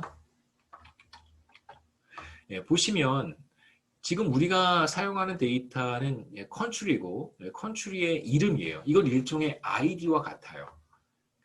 사람이라면 일종의 아이디겠죠, 그렇죠? 뭐 이름이 될 수도 있고 이제 보통 이제 우리가 이걸 아이디라고 이야기를 합니다. 그러니까 아이디는 각각의 관측치에 대해서 고유한 거예요. 그렇기 때문에 아이디는 각각의 관측치를 구분하는 구분의 수단이 되어야 됩니다. 그런데 범주형 변수라고 하는 것은 뭐냐면 이런 조금 다른 데이터를 생각해 보세요. 여기에 이제 여러 사람들에 대한 개인 정보를 모아놨습니다. 첫 번째 사람, 두 번째 사람, 펜을 쓸게요. 세 번째 사람 이렇게 정보가 쭉 있습니다. 자, 그러면 이 사람의 고유한 아이디가 이렇게 있다고 한번 생각하고요. 문자로 이 사람의 성별을 표시할 수 있어요. 첫 번째 사람은 뭐 여성, 남성, 뭐 이렇게 여성, 남성 이렇게 있겠죠. 쭉 있습니다. 다시 우리 GDP 데이터로 돌아가서요. 제가 깜빡하고 말씀을 못 드렸는데 여기에서 나머지는 다 숫자고 뭐만 문자로 표현이 되냐면 요것들만 국가 이름만 문자로 표시가 되잖아요. 우리가 이 문자를 어떻게 불러올 것인가가 사실 중요한 이슈예요. 그래서 country라고 하는 문자가 고유한 id라고 한다면 이걸 불러올 때 조금 조심할 필요가 있어요. 이거는 각각의 관측치들을 구분하는 구분 기호가 되기 때문에 조심해야 된다는 뜻이고 만약에 이걸 구분하지 않으면 어떤 문제가 생기냐면 제가 지금 말씀드리는 이 성별의 문제입니다.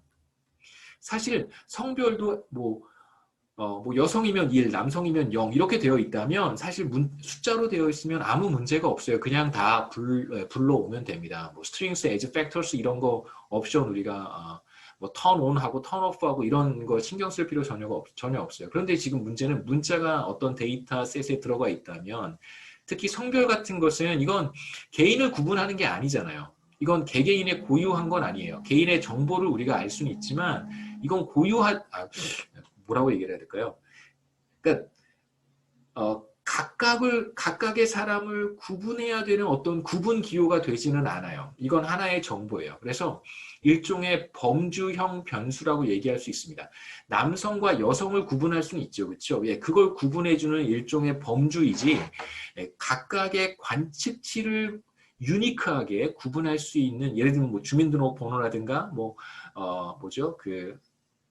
여러분 그 학번이라든가 이런 건 아니라는 거예요.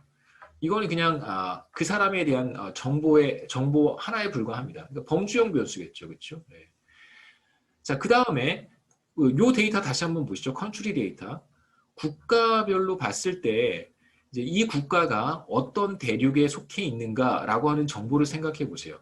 어느 대륙에 속해 있는가는 문자로 표시를 할 거예요. 오스트레일리아, 오세아니아주에 포함되어 있으니까 제가 여기 O라고 한번 써보겠습니다.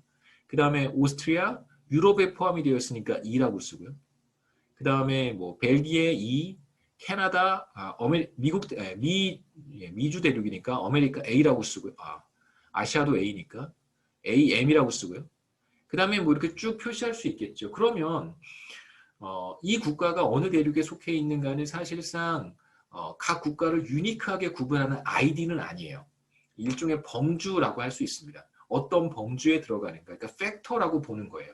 문자를 범주형 변수로 불러올 것인가? 라고 물어볼 때 어떤 문자가 각각의 관측치를 유니크하게 구분해주는 아이디의 기능을 한다면 지금 우리가 보는 컨트리와 같이 그러면 그때는 그 문자를 범주형 변수로 불러오면 안 되겠죠. 이해가 되시죠? 제가 드리는 말씀이. 그러니까 그 각각의 국가가 뭐 어느 대륙에 속해 있는지 또 뭐가 있을 수 있을까요? 우리 데이터셋에서 뭐 잘 사는 국가인지 뭐 중간쯤 되는지 못 사는 국가인지 이렇게 세 개로 구분을 했다고 한번 해보죠. 리치인지 미디엄인지 푸어인지 구분했다고 한다면 그것도 각각의 국가를 유니크하게 구분해주는 어떤 아이디 기능을 하는 것이 아니라 그냥 하나의 정보란 말이에요. 어떤 범주에 들어가는지 어떤 카테고리에 들어가는지를 보여주는 하나의 정보이기 때문에 그런 경우에는 그런 변수들은 팩터 변수로 굳이 불러올 필요가 없을 수도 있고 그냥 뭐 불러와도 상관없어요. 문제는 뭐냐면 유니크한 정보를 보여주는 어떤 ID 변수가 문자로 되어 있을 때는 이것을 범주형 변수인 팩터 변수로 불러와서는 안 된다는 거예요. 그래서 이제 여기서 우리가 하려고 하는 것은 문자가 바로 캐릭터라고 하는 것이 각 국가들의 유니크한 ID란 말이에요. 그래서 이 경우에는 스트링을 그러니까 문자로 되어 있는 것을 범주형 변수로 불러오지 않겠다. 그래서 이걸 turn off 하셔야 됩니다. 그래서 여기서 이제 F 제가 하이라이트를 했고요. 이걸 이제 turn off 하지 않고 셧다운 하지 않고 불러오게 되면 그 문자 변수가 범주형 변수로 뭐랄까요? 그러니까 R에서 문자 변수를 이제 범주형 변수로 해석을 하는 그런 에러가 발생할 수 있어요. 그러니까 항상 에러가 발생하는 것은 아니지만 에러가 발생할 가능성이 있기 때문에 이제 애초에 그럴 가능성을 차단하는 것입니다. 그래서 이제 컨트리 네임은 그냥 문자로 우리가 불러오는 거예요. 이걸 turn off 하면 이걸 꺼놓으면 각각 컨트리 네임은 다 문자로 읽어드려서 그러면 36개의 국가를 서로 다르게 다 구분을 해버릴 수 있겠죠. 그렇게 하겠다는 것입니다.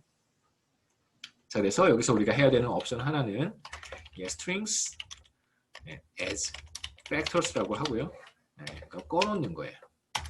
결과는 크게 다르지 않습니다. 보시면 앞에 결과랑 뒤에 결과랑 다르지 않네 이렇게 생각하실 수 있어요. 다르지 않습니다. 기본적으로 다르지 않은 이유도 제가 너무 많이 설명드리면 여러분들이 되게 중요한 건가 라고 생각하실 것 같아서 더 설명 그렇게 중요하진 않습니다. 이게 뭐 우리가 하는 작업들의 일부일 뿐이지 뭐 그렇게 중요하진 않습니다. 그래서 우리가 이제 여기까지 작업을 했고 이제 국가들을 이렇게 한번 읽어드려보죠. 그러면 똑같다는 것을 우리가 확인할 수 있습니다. 다시 돌아가서요. 여기까지가 이제 세 번째 챕터 데이터 프레임 관련된 내용이고 이제 네 번째 챕터 4장으로 넘어가도록 하겠습니다. 혹시 간단하게 질문 있으세요?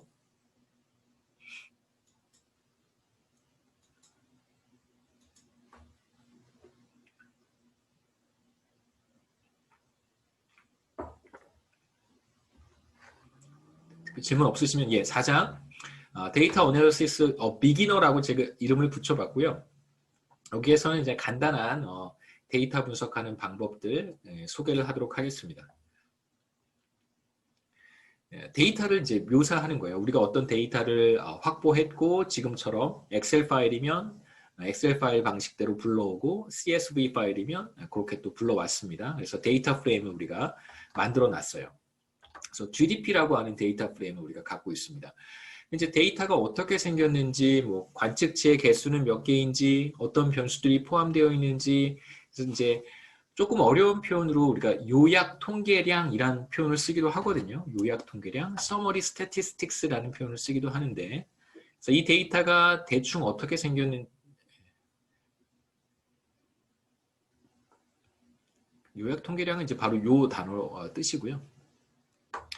이 요약 통계량을 이제 간단하게 보여주는 것이 이제 데이터 분석의 첫 단계겠죠. 내가 데이터를 분석하기 전에 내가 분석하려고 하는 데이터를 여러분들께 이렇게 간단하게 보여드리겠습니다. 이런 뜻입니다. 그래서 몇 가지 여기서 살펴보려고 하는 것은 이제 head라고 하는 함수, tail, view는 여러분 보셨죠, 그렇죠?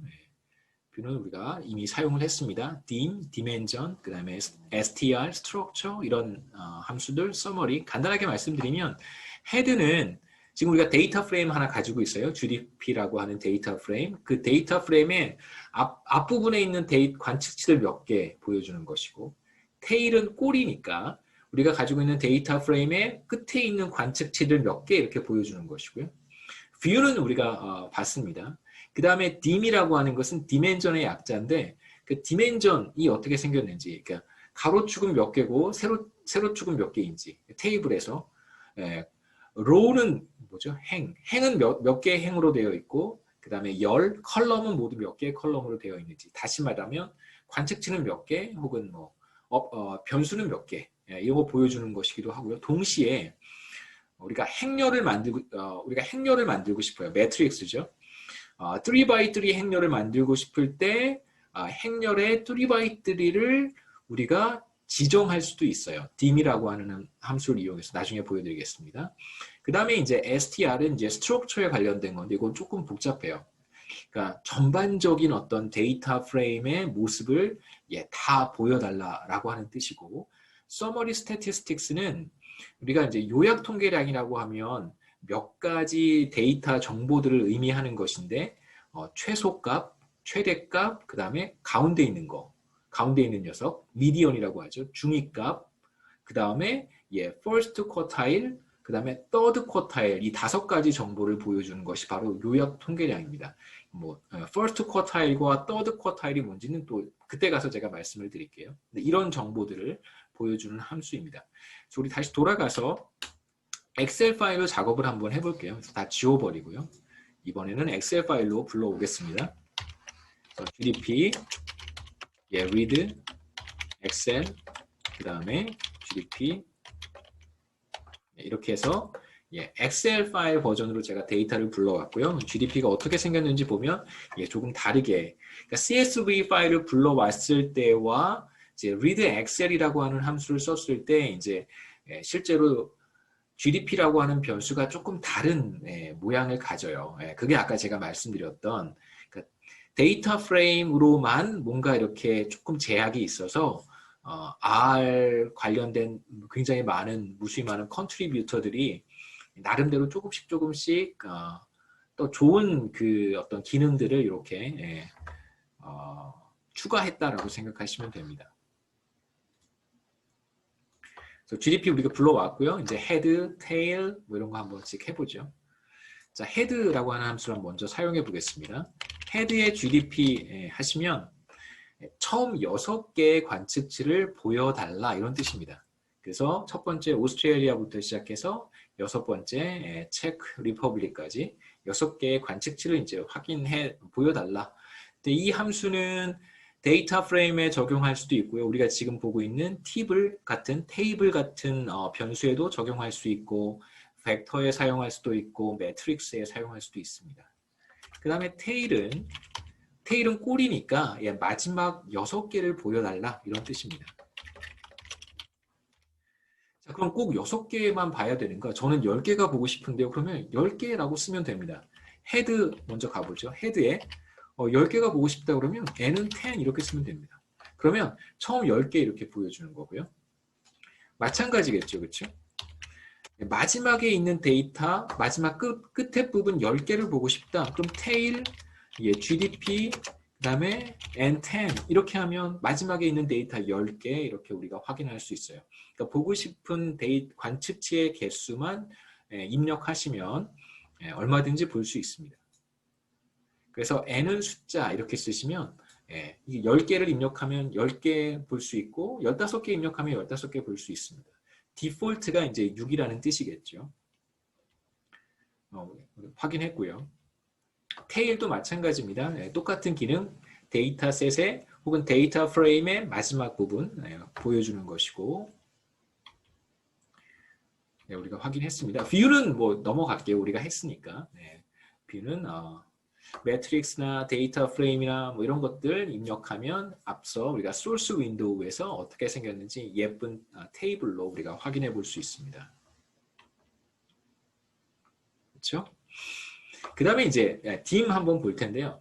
자, dim이라고 하는 것은 어떤 변수를 입력하게 되면 디멘전을 확인할 수 있어요. 마찬가지로 매트릭스나 뭐 데이터 프레임이나 벡터 같은 것들을 넣어서 dim 이렇게 해서 GDP 하면 디멘전을 보여주겠죠. 디멘전이 뭐라고 예상할 수 있을까요?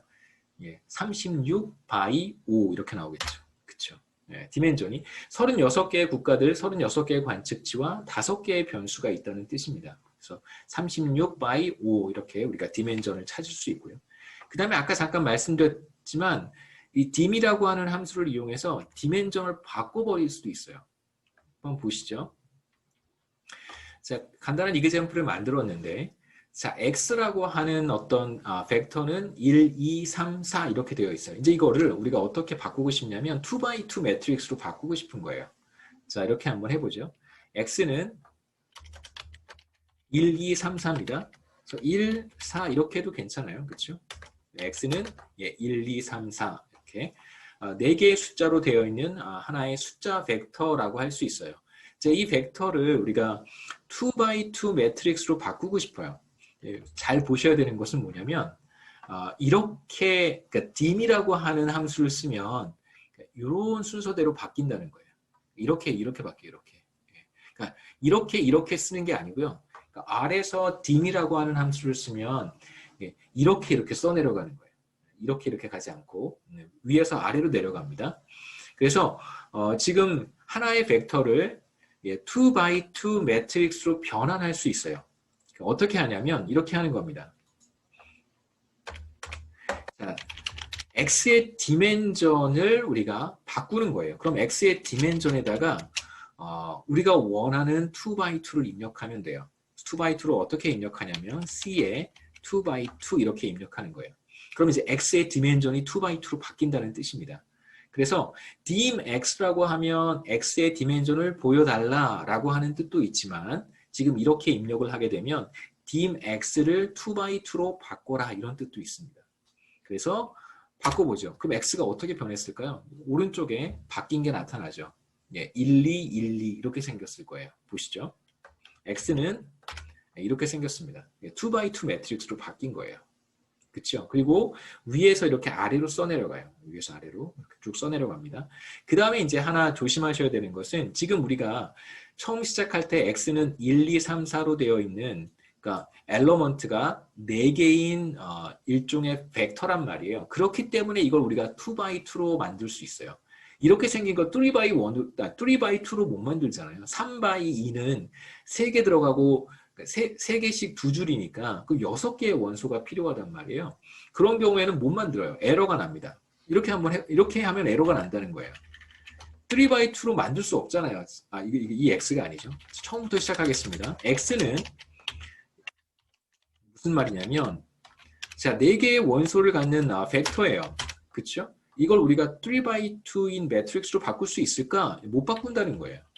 자, 이렇게 하면 에러가 나요.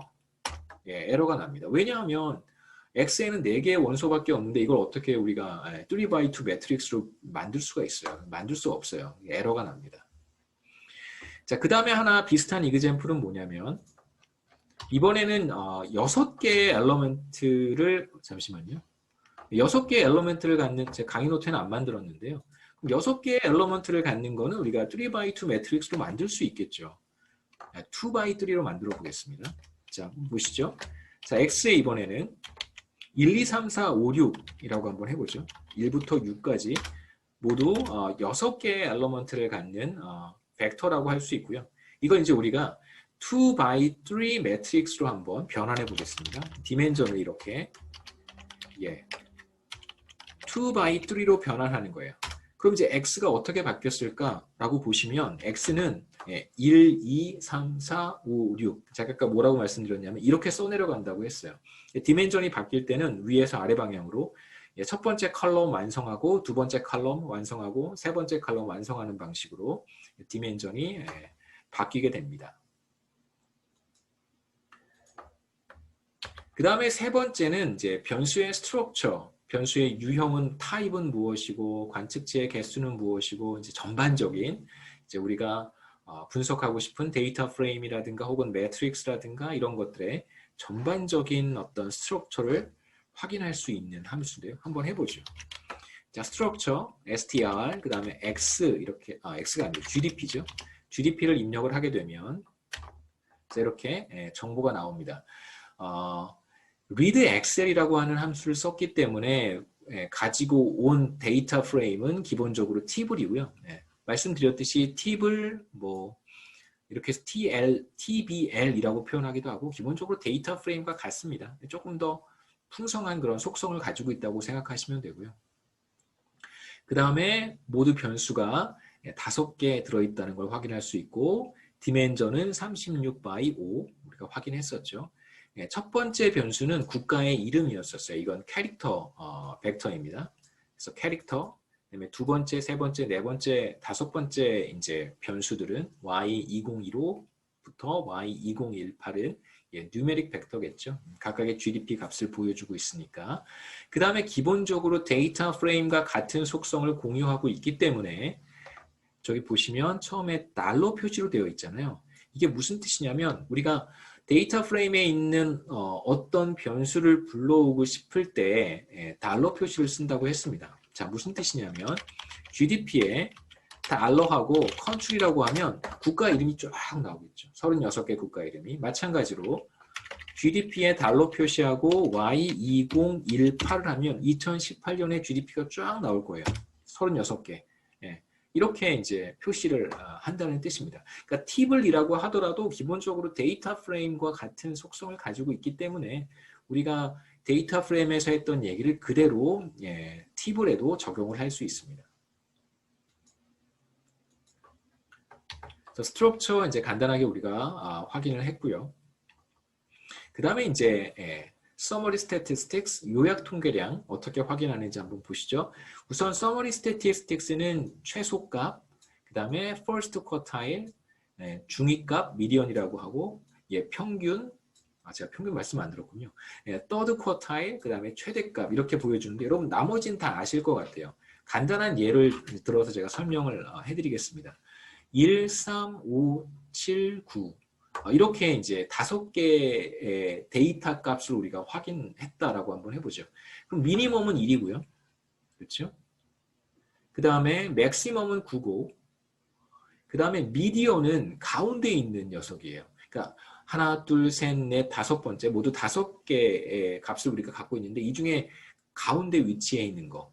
세 번째가 가운데겠죠. 그렇죠? 정확히 가운데. 그래서 미디언은 5가 될 것이고 평균 계산해 보면 되겠죠. 다 더해서 5로 나눠주면 5가 될 거예요. 이 경우에는 미디언과 민이 같겠죠. 이제 first quartile은 뭐냐면 이 우리가 지금 관찰한 데이터의 정확히 4분의 1, 그러니까 쿼타일이 4분의 1이라는 뜻이니까 4분의 1의 위치에 있는 자료. 미디언은 정확히 가운데 있는 녀석이고요. 이걸 이제 미디언을 우리가 second quartile이라고 부르기도 해요. 그래서 미디언 혹은 second quartile, first quartile은 데이터를 순서대로 쭉 정렬을 했을 때 이제 increasing order죠. 오름차순인가요? 가장 작은 값부터 시작해서 가장 큰 값 순서대로 쭉 정렬을 했을 때 정확히 4분의 1의 위치에 있는, 그러니까 값의 크기의 4분의 1 이런 뜻이 아니고요. 순서상 4분의 1의 위치에 있는 그러한 자료. 여기에선 3이 바로 first quartile이 될 거예요. 그 다음에 third quartile은 뭐냐면 바로 4분의 3의 위치에 있는 데이터. 여기까지가 75%, 여기가 25%에 해당하는. 그러니까 내 앞으로 100명이 줄을 서 있습니다. 그럼 내 앞으로 25명 있고 내 뒤로 75명이 있으면 제가 바로 third quartile이고요. 그 다음에 뭐 키 순서든 무슨 뭐 성적 순이든 뭐든 상관없이 제가 지금 1번부터 시작해서 100명이 줄을 서 있는데 제 앞에 제가 여기쯤 있는 거죠, 그렇죠? 제가 여기쯤 있습니다. 제 앞에 25명이 있고 제 뒤로 75명이 있다면 제가 바로 퍼스트 쿼타일이 되는 거예요. 이렇게 해서 퍼스트 쿼타일과 서드 쿼타일을 우리가 찾아낼 수 있습니다. 서머리 한번 해볼까요? 서머리. 그 다음에 GDP 하면 서머리 스태티스를 보여주는데 좋은 점은 각각의 변수마다 요약 통계량을 보여준다는 거죠. 컨트리는 국가 이름이니까 사실 이건 문자 변수고 뭐 평균과 이런 거 구할 수가 없죠. 그렇죠? 그렇기 때문에 그냥 관측제 개수 길이가 36이고 클래스는 그냥 캐릭터 이렇게 표시가 됩니다. 의미가 없죠. 컨트리는. 그 다음에 이제 2015년의 GDP, 2018년만 보겠습니다. 최소값은 17315, 그러니까 GDP가 가장 낮은 국가. 그 다음에 퍼스트 쿼타일은 이렇게 소득 순서대로 가장 낮은 국가부터 가장 높은 국가 줄을 세웠을 때 4분의 1의 위치에 있는 국가의 GDP가 29,494달러고요. 그 다음에 이제 미디언에 해당 가운데 중위값을 갖는 국가의 GDP가 37,593, 평균은 그보다 조금 더 크고 그 다음에 서드 쿼타일이 46,000달러쯤 되고요. 그 다음에 1인당 GDP가 가장 높은 국가가 맥시멈이니까 87,000달러 이렇게 우리가 요약 통계량을 찾을 수 있습니다. 그러니까 데이터 프레임에 이름을 입력하게 되면 모든 변수들에 대한 정보를 우리가 다 알 수 있고 그러니까 사실 다 알고 싶지는 않고 2018년만 궁금하다라고 하면 우리가 앞서 했던 것처럼 여기에 달러 표시하고요. Y2018 하시면 2018년에 대한 요약 통계량만 얻을 수 있습니다. 이렇게 미니멈, 퍼스트 쿼타일, 미디언, 민, 서드 쿼타일, 맥스까지 우리가 확인할 수 있겠죠. 제가 지금 말씀드렸던 2018년의 정보만을 우리가 알고 싶다면 이렇게 Summary Statistics를 확인할 수 있습니다. 그 다음에 이제 변수의 이름을 바꾸고 뭐 여러 가지 이제 유용한 작업들, 뭐 나름 유용한 작업들이에요. 데이터 워크를 하다 보면 사실 저는 이제 R을 많이 쓰는 편은 아닌데 제가 또 개인적으로 사용하는 데이터 분석하는 소프트웨어가 있습니다. 경제학자들의 대다수가 제가 봤을 때 거의 뭐 95% 이상이 사용하는 소프트웨어, 스테이타라고 하는 소프트웨어가 있는데요. 스테이타라고 하는 소프트웨어를 가장 많이 사용을 하고 실제로 요즘은 이제 경영학과 교수들도 많이 쓰는 것 같아요. 경영학자들도 매우 유용하니까. 다만 이제 이 스테이타는 돈을 주고 사야 됩니다. 그래서 많은 사람들이 이제 R을 사용하는 것 같고요.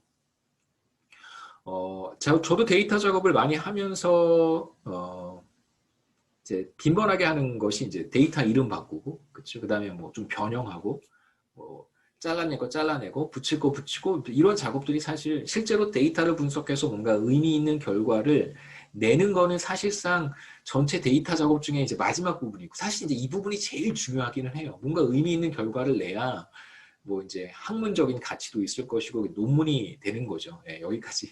근데 사실 그 전 과정이 사실은 더 좀 힘든 것 같기도 해요. 이 과정이 다 끝나면 이제 그제서야 데이터를 이제 우리가 분석할 수 있을 텐데 이 전 과정에서 유용한 방법들이 조금 있습니다. 그걸 이제 디플라이어라고 하는 패키지를 통해서 한번 여러분 해보실 수 있는데요. 데이터 프레임에 포함되어 있는 어떤 변수의 이름을 바꾸는 방법은 뭐 여러 가지가 있습니다. 여기에서는 이제 제가 dplyr, dplyr인데 그냥 dplyer라고 불러요. 사람들이. dplyer에 들어있는 패키지고요. rename이라고 하는 함수를 사용하도록 하겠습니다. 그러니까 dplyr 관련된 매뉴얼은 제가 링크를 걸어 놨을 거예요. 그래서 여러분 클릭하시면 여러분 그 패키지와 관련된 매뉴얼을 확인하실 수 있고 dplyr 한번 설치를 해보죠. install packages 그 다음에 dplyr 뭐가 문제인가요? 네.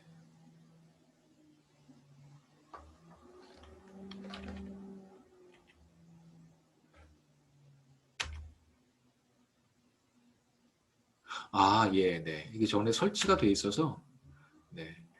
바로, 네.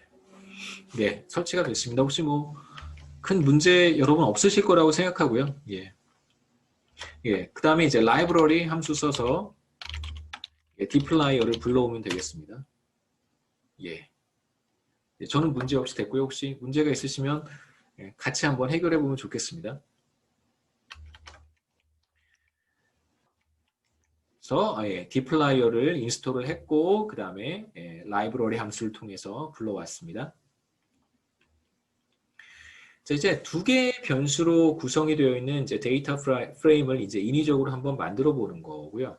그 다음에 이제 이 데이터 프레임의 이름을 한번 예, 바꿔보는 것입니다. 자, 첫 번째 변수는 이제 1, 2, 3, 그 다음에 두 번째 변수는 4, 5, 6 이렇게 되어 있고 이거를 my.df라고 하는 이름으로 만들어 보죠. 이쪽에 있는 environment의 메모리들은 청소하도록 하겠습니다. 자, x1이라고 하는 변수를 만드는데요. 이건 1, 2, 3이고요. 그 다음에 x2라고 하는 변수를 만들었는데 이건 4, 5, 6입니다. 여러분들은 카피 앤 페이스트 하시면 되고요. 그 다음에 이제 두 개의 변수를 하나의 데이터 프레임으로 묶어서 데이터 프레임을 만들고 싶습니다. 이때 이제 이름은 mydf 데이터 프레임 이렇게 만들고 싶은데 제가 이제 왜 이런 이름을 선택을 했냐면 R에서는 변수 이름을 만들 때 닷을 사용하셔도 괜찮아요. 보통 이제 뭐 프로그램 랭귀지에 따라서 허용이 되는 닷을 사용해도 되는 이제 그런 프로그래밍 랭귀지가 있고 사용만 안 되는 프로그램 랭귀지들도 있는데요. 여기에서는 이제 닷을 사용할 수 있는 R은 닷을 사용할 수 있는 프로그램 랭귀지입니다. 보통 이제 언더바는 다 가능하지만 여기 R에서는 닷도 가능하다는 거 기억하시고요. 데이터 프레임 x1, x2 이렇게 이제 넣어서 데이터 프레임을 만들면 되겠죠. 그래서 my 데이터 프레임 어떻게 생겼냐면 첫 번째 변수의 이름은 x1, 두 번째 변수의 이름은 x2 이렇게 들어가 있습니다. 자, 이런 이제 데이터 프레임을 하나 만들었고요. 이제 제가 하고 싶은 것은 x1 혹은 x2의 이름을 바꿔보는 거예요. 이제 x1을 y1으로 한번 바꿔보고, 뭐 x2를 또 y2라고 하는 이름으로 한번 바꿔보겠습니다. rename이라고 하는 함수는 dplyer에 들어있는 지금 제가 설치했던 패키지에 들어있는 함수고요. 사용하는 방법은 간단합니다. 우선 데이터 프레임 이름을 여기 이제 입력을 하고요. 새로운 이름 앞에 쓰고 이제 원래 이름을 뒤에 써요. 기본적인 원리는 이렇습니다. 항상 뭔가를 만들 때 새로운 걸 여기다 쓰고 이제 만들어 놓은 것을 이렇게 어사인을 하잖아요. 그런 의미로 생각하시면 돼요. 그래서 오른쪽에서 왼쪽으로 어사인을 한다 이런 생각을 갖고 계시면 대부분의 프로그래밍 랭귀지가 비슷한 형태를 갖습니다. 그래서 원래 이름을 새로운 이름에 어사인을 한다 이렇게 생각하시지 마시고요. 원래 이름에 들어있던 정보들, 데이터를 새로운 이름에 어사인한다 이렇게 생각하시면 나중에 비슷한 뭐 함수라든가 이런 것들이 나와도 헷갈리지 않고 사용하실 수 있을 거라고 생각합니다. 그러니까 오른쪽에서 왼쪽으로 어사인을 하는 거예요. 이게 이제 뭐 거의 모든 제가 사용해봤던 사실 저도 프로그래머는 아니잖아요. 저는 경제학자고 그러니까 제가 하는 그 작업들의 상당 부분이 그 이제 코딩을 하는 데이터 분석하고 코딩하고 이런 일들을 굉장히 많이 합니다. 그렇다고 해서 제가 뭐 데이터 워크를 굉장히 잘한다고 말씀드리기도 그렇고 그렇다고 또 뭐 코딩을 굉장히 잘하는 것도 아니고요. 제 목적은 좋은 논문을 쓰는 거고 좋은 논문을 쓸 때 프로그래밍을 조금 더 잘해서 이렇게 프로그램이 돌아가는 속도가 조금 더 짧았으면 하는 뭐 그런 목적으로 이제 코딩을 하는 것이죠. 여러분 뭐 정보보호학과 이런 데 계시는 분들이 훨씬 더 탁월하게 잘하시겠죠. 그분들 잡이니까. 근데 제 잡은 경제 현상, 매크로 경제, 거시경제 현상을 분석하는 사람이기 때문에 너무 이렇게 디테일한 거 물어보시면 제가 이런 말씀 왜 드리냐면 저 너무 디테일한 거 물어보시면 전 잘 몰라요. 잘 모릅니다. 자, 이제 우리가 여기까지 하고 마치면 될 것 같은데요. 자, 여기서 이제 우리가 하고 싶은 것은 데이터 프레임의 어떤 변수 이름을 바꾸고 싶습니다. 그래서 rename 앞서 봤던 명령어를 사용하면 되겠죠. rename. 그 다음에 데이터 프레임의 이름 mydf고요. 그 다음에 간단한 원리를 말씀드렸어요. 새로운 이름 항상 왼쪽에 오고요. 그 다음에 뭐를 y1으로 바꾸고 싶냐면 x1에 들어있는 다양한 데이터들을 y1으로 이렇게 넣어서 바꾸고 싶은 거예요. 그래서 x1을 y1으로 바꾸겠습니다. 근데 지금 제가 강의 노트에 있는 거랑 조금 다르게 했어요. 이렇게까지만 입력을 하면 보시면 y1 새롭게 x1이었던 변수가 y1으로 바뀌었어요. 근데 여기서 mydf가 바뀌었다고 생각하시면 안 돼요. 한번 mydf 입력해 보시죠. mydf 정말 바뀌었을까요? 바뀌지 않았습니다. 왜 그러냐면 그냥 rename이라고 하는 함수만 쓰면 바꿔서 보여달라는 거예요. 실제로 구체적인 변화를 제가 mydf에 적용하지는 않은 거예요. 그러니까 지금 이 윗부분, 그러니까 rename이라고 하는 것만 사용하게 되면 x1에 있는 정보를 y1에 넣어서 y1으로 보여달라라고만 한 것이지 mydf에 있는 x1이라고 하는 이름을 y1으로 바꾸어 달라라고 하는 enforce까지는 하지 않은 거예요. 그러면 이제 x1을 y1으로 바꾸려면 어떻게 해야 되는가? 이거를 mydf에 집어넣어야 되는 거죠. 그렇죠? 이제 요거를 이제 mydf라고 우리가 다시 부르면 되는 거예요. 자, 무슨 뜻이냐면, 자, 우리가 이렇게 작업을 했는데, 자, 이 결과가 바로, 우리가 확인했던 요거란 말이에요. 이제 이거를 기존에 있는 이름인 mydf에 집어넣는 거예요. mydf가 그냥 통째로 바뀌어버린다고 생각하시면 됩니다.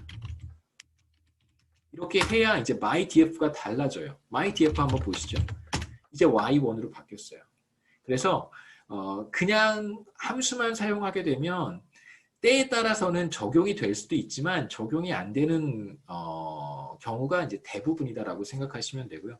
그래서 혹시 원하는 작업, 원하는 결과가 이루어졌는지 사실 꼼꼼히 확인하는 건 되게 피곤한 일이고 힘든 일이긴 합니다. 그래서 이렇게 해서 우리가 rename 함수를 이용해서 변수의 이름을 x1에서 이제 y1으로 바꿨습니다. 오늘 여기까지 하면 좋을 것 같고요. 다음 시간에 또 이어서